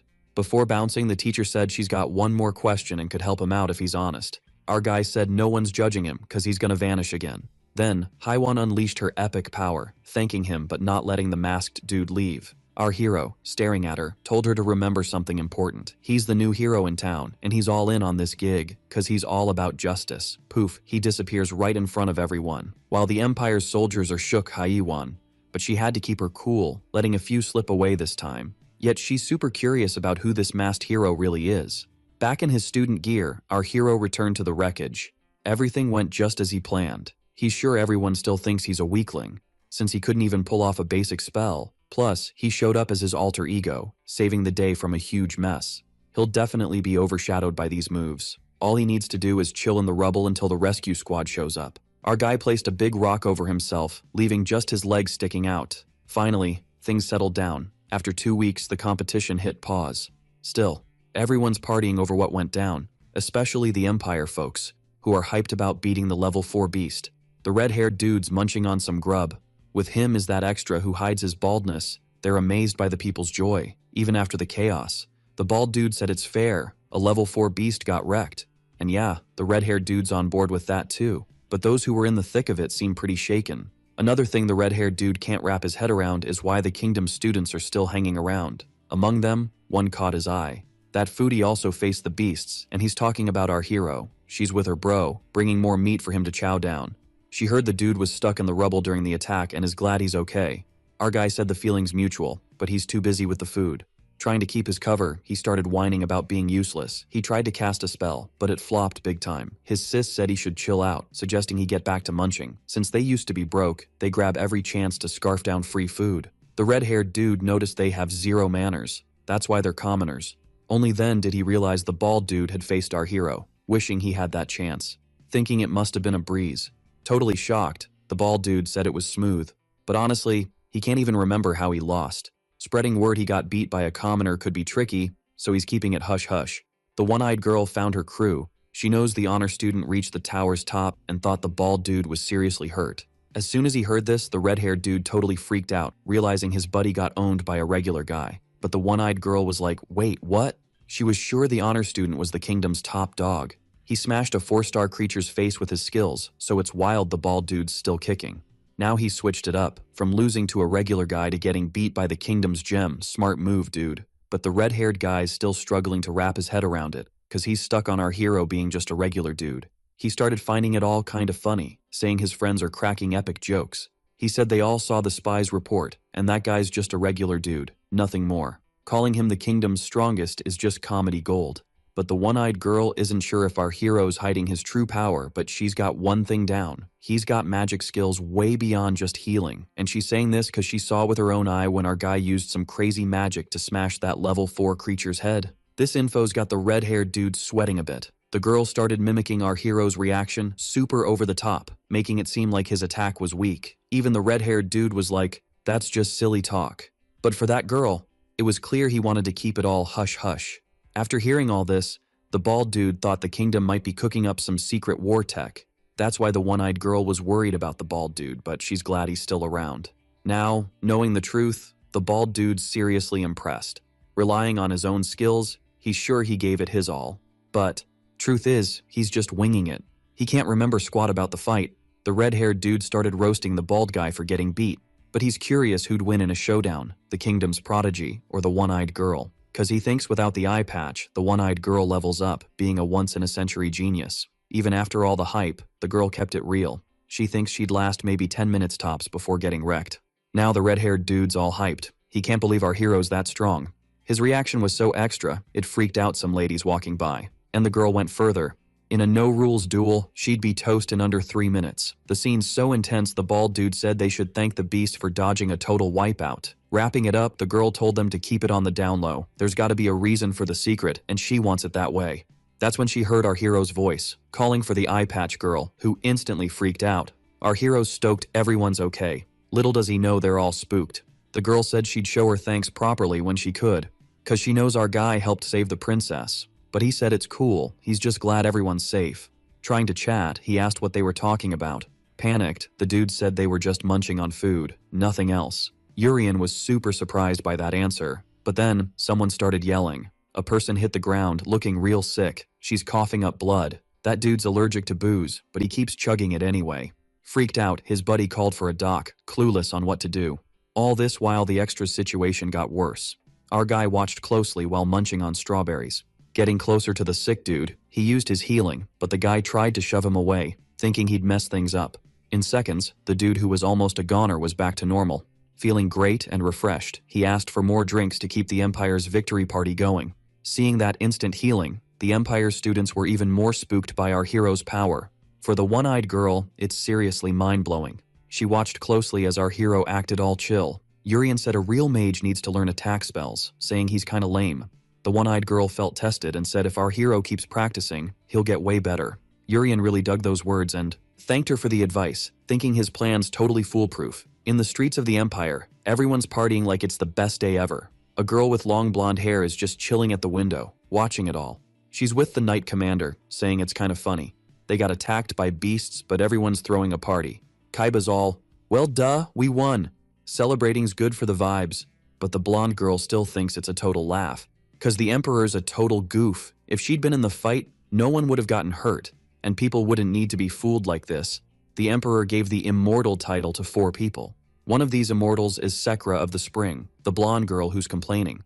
Kaiba's saying the whole thing's a big mess. No one saw 3 level 4 creatures coming. Maybe Huan's presence made them too cocky. Sekra's not a fan of our teacher, and since she heard the rumors, she's super curious about Urian Blabla, the mysterious masked dude. She wants to know if he's the next hero, but nobody's got the deets yet. Kaiba's worried, cause they don't know if he's a buddy or a baddie. Behind those doors, they're definitely chatting about this. The attack that day is one of the wildest in history, right in the Empire's capital. A topic like this can't be ignored. It's bigger than the creature threat, cause it showed they can pop up anywhere, anytime. That's a major freakout for everyone. An emergency defense council meeting's going down to chat about this. The Emperor of Bahan's hosting it. His name's Zini.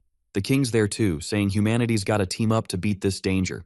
The Pope of the Sacred Nation got the invite too. A military bigwig there said it's a big deal. He's the president of a republic. Kicking off the meeting, the Emperor said they're there for all of humanity. Their choices and actions could shape everyone's future. So the main goal's gotta be keeping peace and good vibes. With that, the military president wants to speak first, saying his nation is declaring war. The beasts hit the Empire and the kingdom, 2 big shots. Basically, humanity can't stop these creature invasions anymore. Even though the Empire snagged one of these beasts, they're definitely coming back.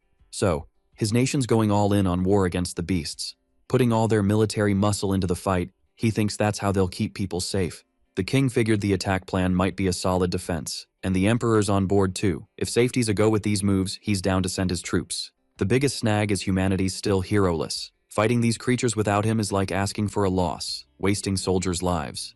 The war's wear and tear could be a killer later, and even Hyuan, the top warrior ever, couldn't beat a level 5 creature. It's tough to think regular soldiers could do much, said the king. Then the Pope decided to clasp his hands, grabbing everyone's attention. He said in times like these, prayers are super important, because he thinks the only way to save humanity is waiting for God's help.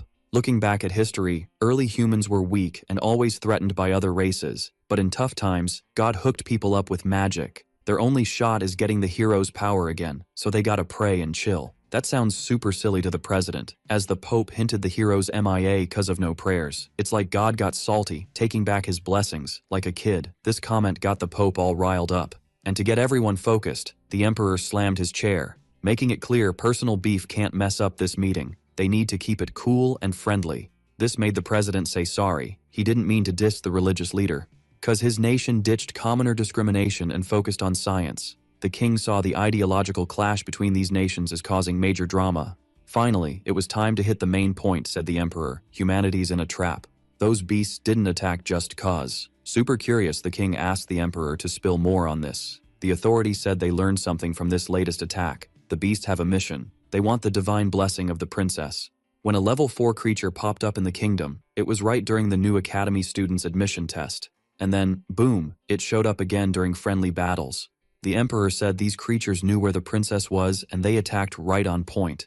Everyone's freaking out, thinking someone might be spilling the beans to the bad guys. Even the Pope's nodding, saying it makes sense. But the president's scratching his head, wondering why anyone would do that, and the Pope's all, maybe it's a monster in disguise. The Empire's pointing fingers now. The Emperor's all fired up, saying Urian Blabla is the traitor who sold out humanity. Everyone's jaws hit the floor, but the Emperor's like, remember when the princess was in danger? That was during the admission test. The emperor's saying Uriam blah blah put her in danger, and every time he shows up, trouble follows. But the president's confused, cause he heard Uriam blah blah was key in the last win. The emperor's like, think harder. The princess got saved by the one-eyed girl, while the empire's troops were about to smash the magic barrier. If Uriam blah blah's a real hero, why's he hiding? The popes heard from other religious folks that Uriam blah blah's power is kinda sus. No way he's human, and it's a joke he calls himself Justice, cause only God gets that title. The king's sure the pope's a total weirdo, a religious dude with a twisted mind full of biases. Wrapping up, the pope's saying Urian blah blah's a threat to humanity and wants him gone. Plus, there's another thing he wants to chat about. The creatures want the princess's blessing, and she was sent by God, so the holy nation wants to protect her personally, promising top-notch hospitality for the royalty. The king's eyeing this nutjob closely. He thanks him but says, nope, the princess stays in the castle with Hewan. Trying to score something, the pope asks for our main guy to be an exchange student in his nation, cause his healing skills are lit, and the religious folks think it's another God-given gift. They're keen to study it, but the king's like, gotta talk to the council first. The meeting dragged on for days. War got declared, and the army's recruiting folks now. Some soldiers roll up to our main dude, telling him he needs to do a 2-week training to be an army reservist. Our guy's like, is it so bad you need kids? The soldier says he'd be a junior candidate. They're just scouting for talent. No kids in battle. And, ripping the paper in front of him, the soldier says our guy won't be joining, cause that squad's only for the best. And the dude noticed something. He says our guy doesn't meet the basic criteria cause he's a commoner. This info's going to his bosses, which makes our guys super happy. Even a soldier thought his chill vibe was odd, but Urian never wanted in. Now that they're thinking less of him, things are looking up. Our video ends here. If you liked it, leave your like. See you next time. Bye bye.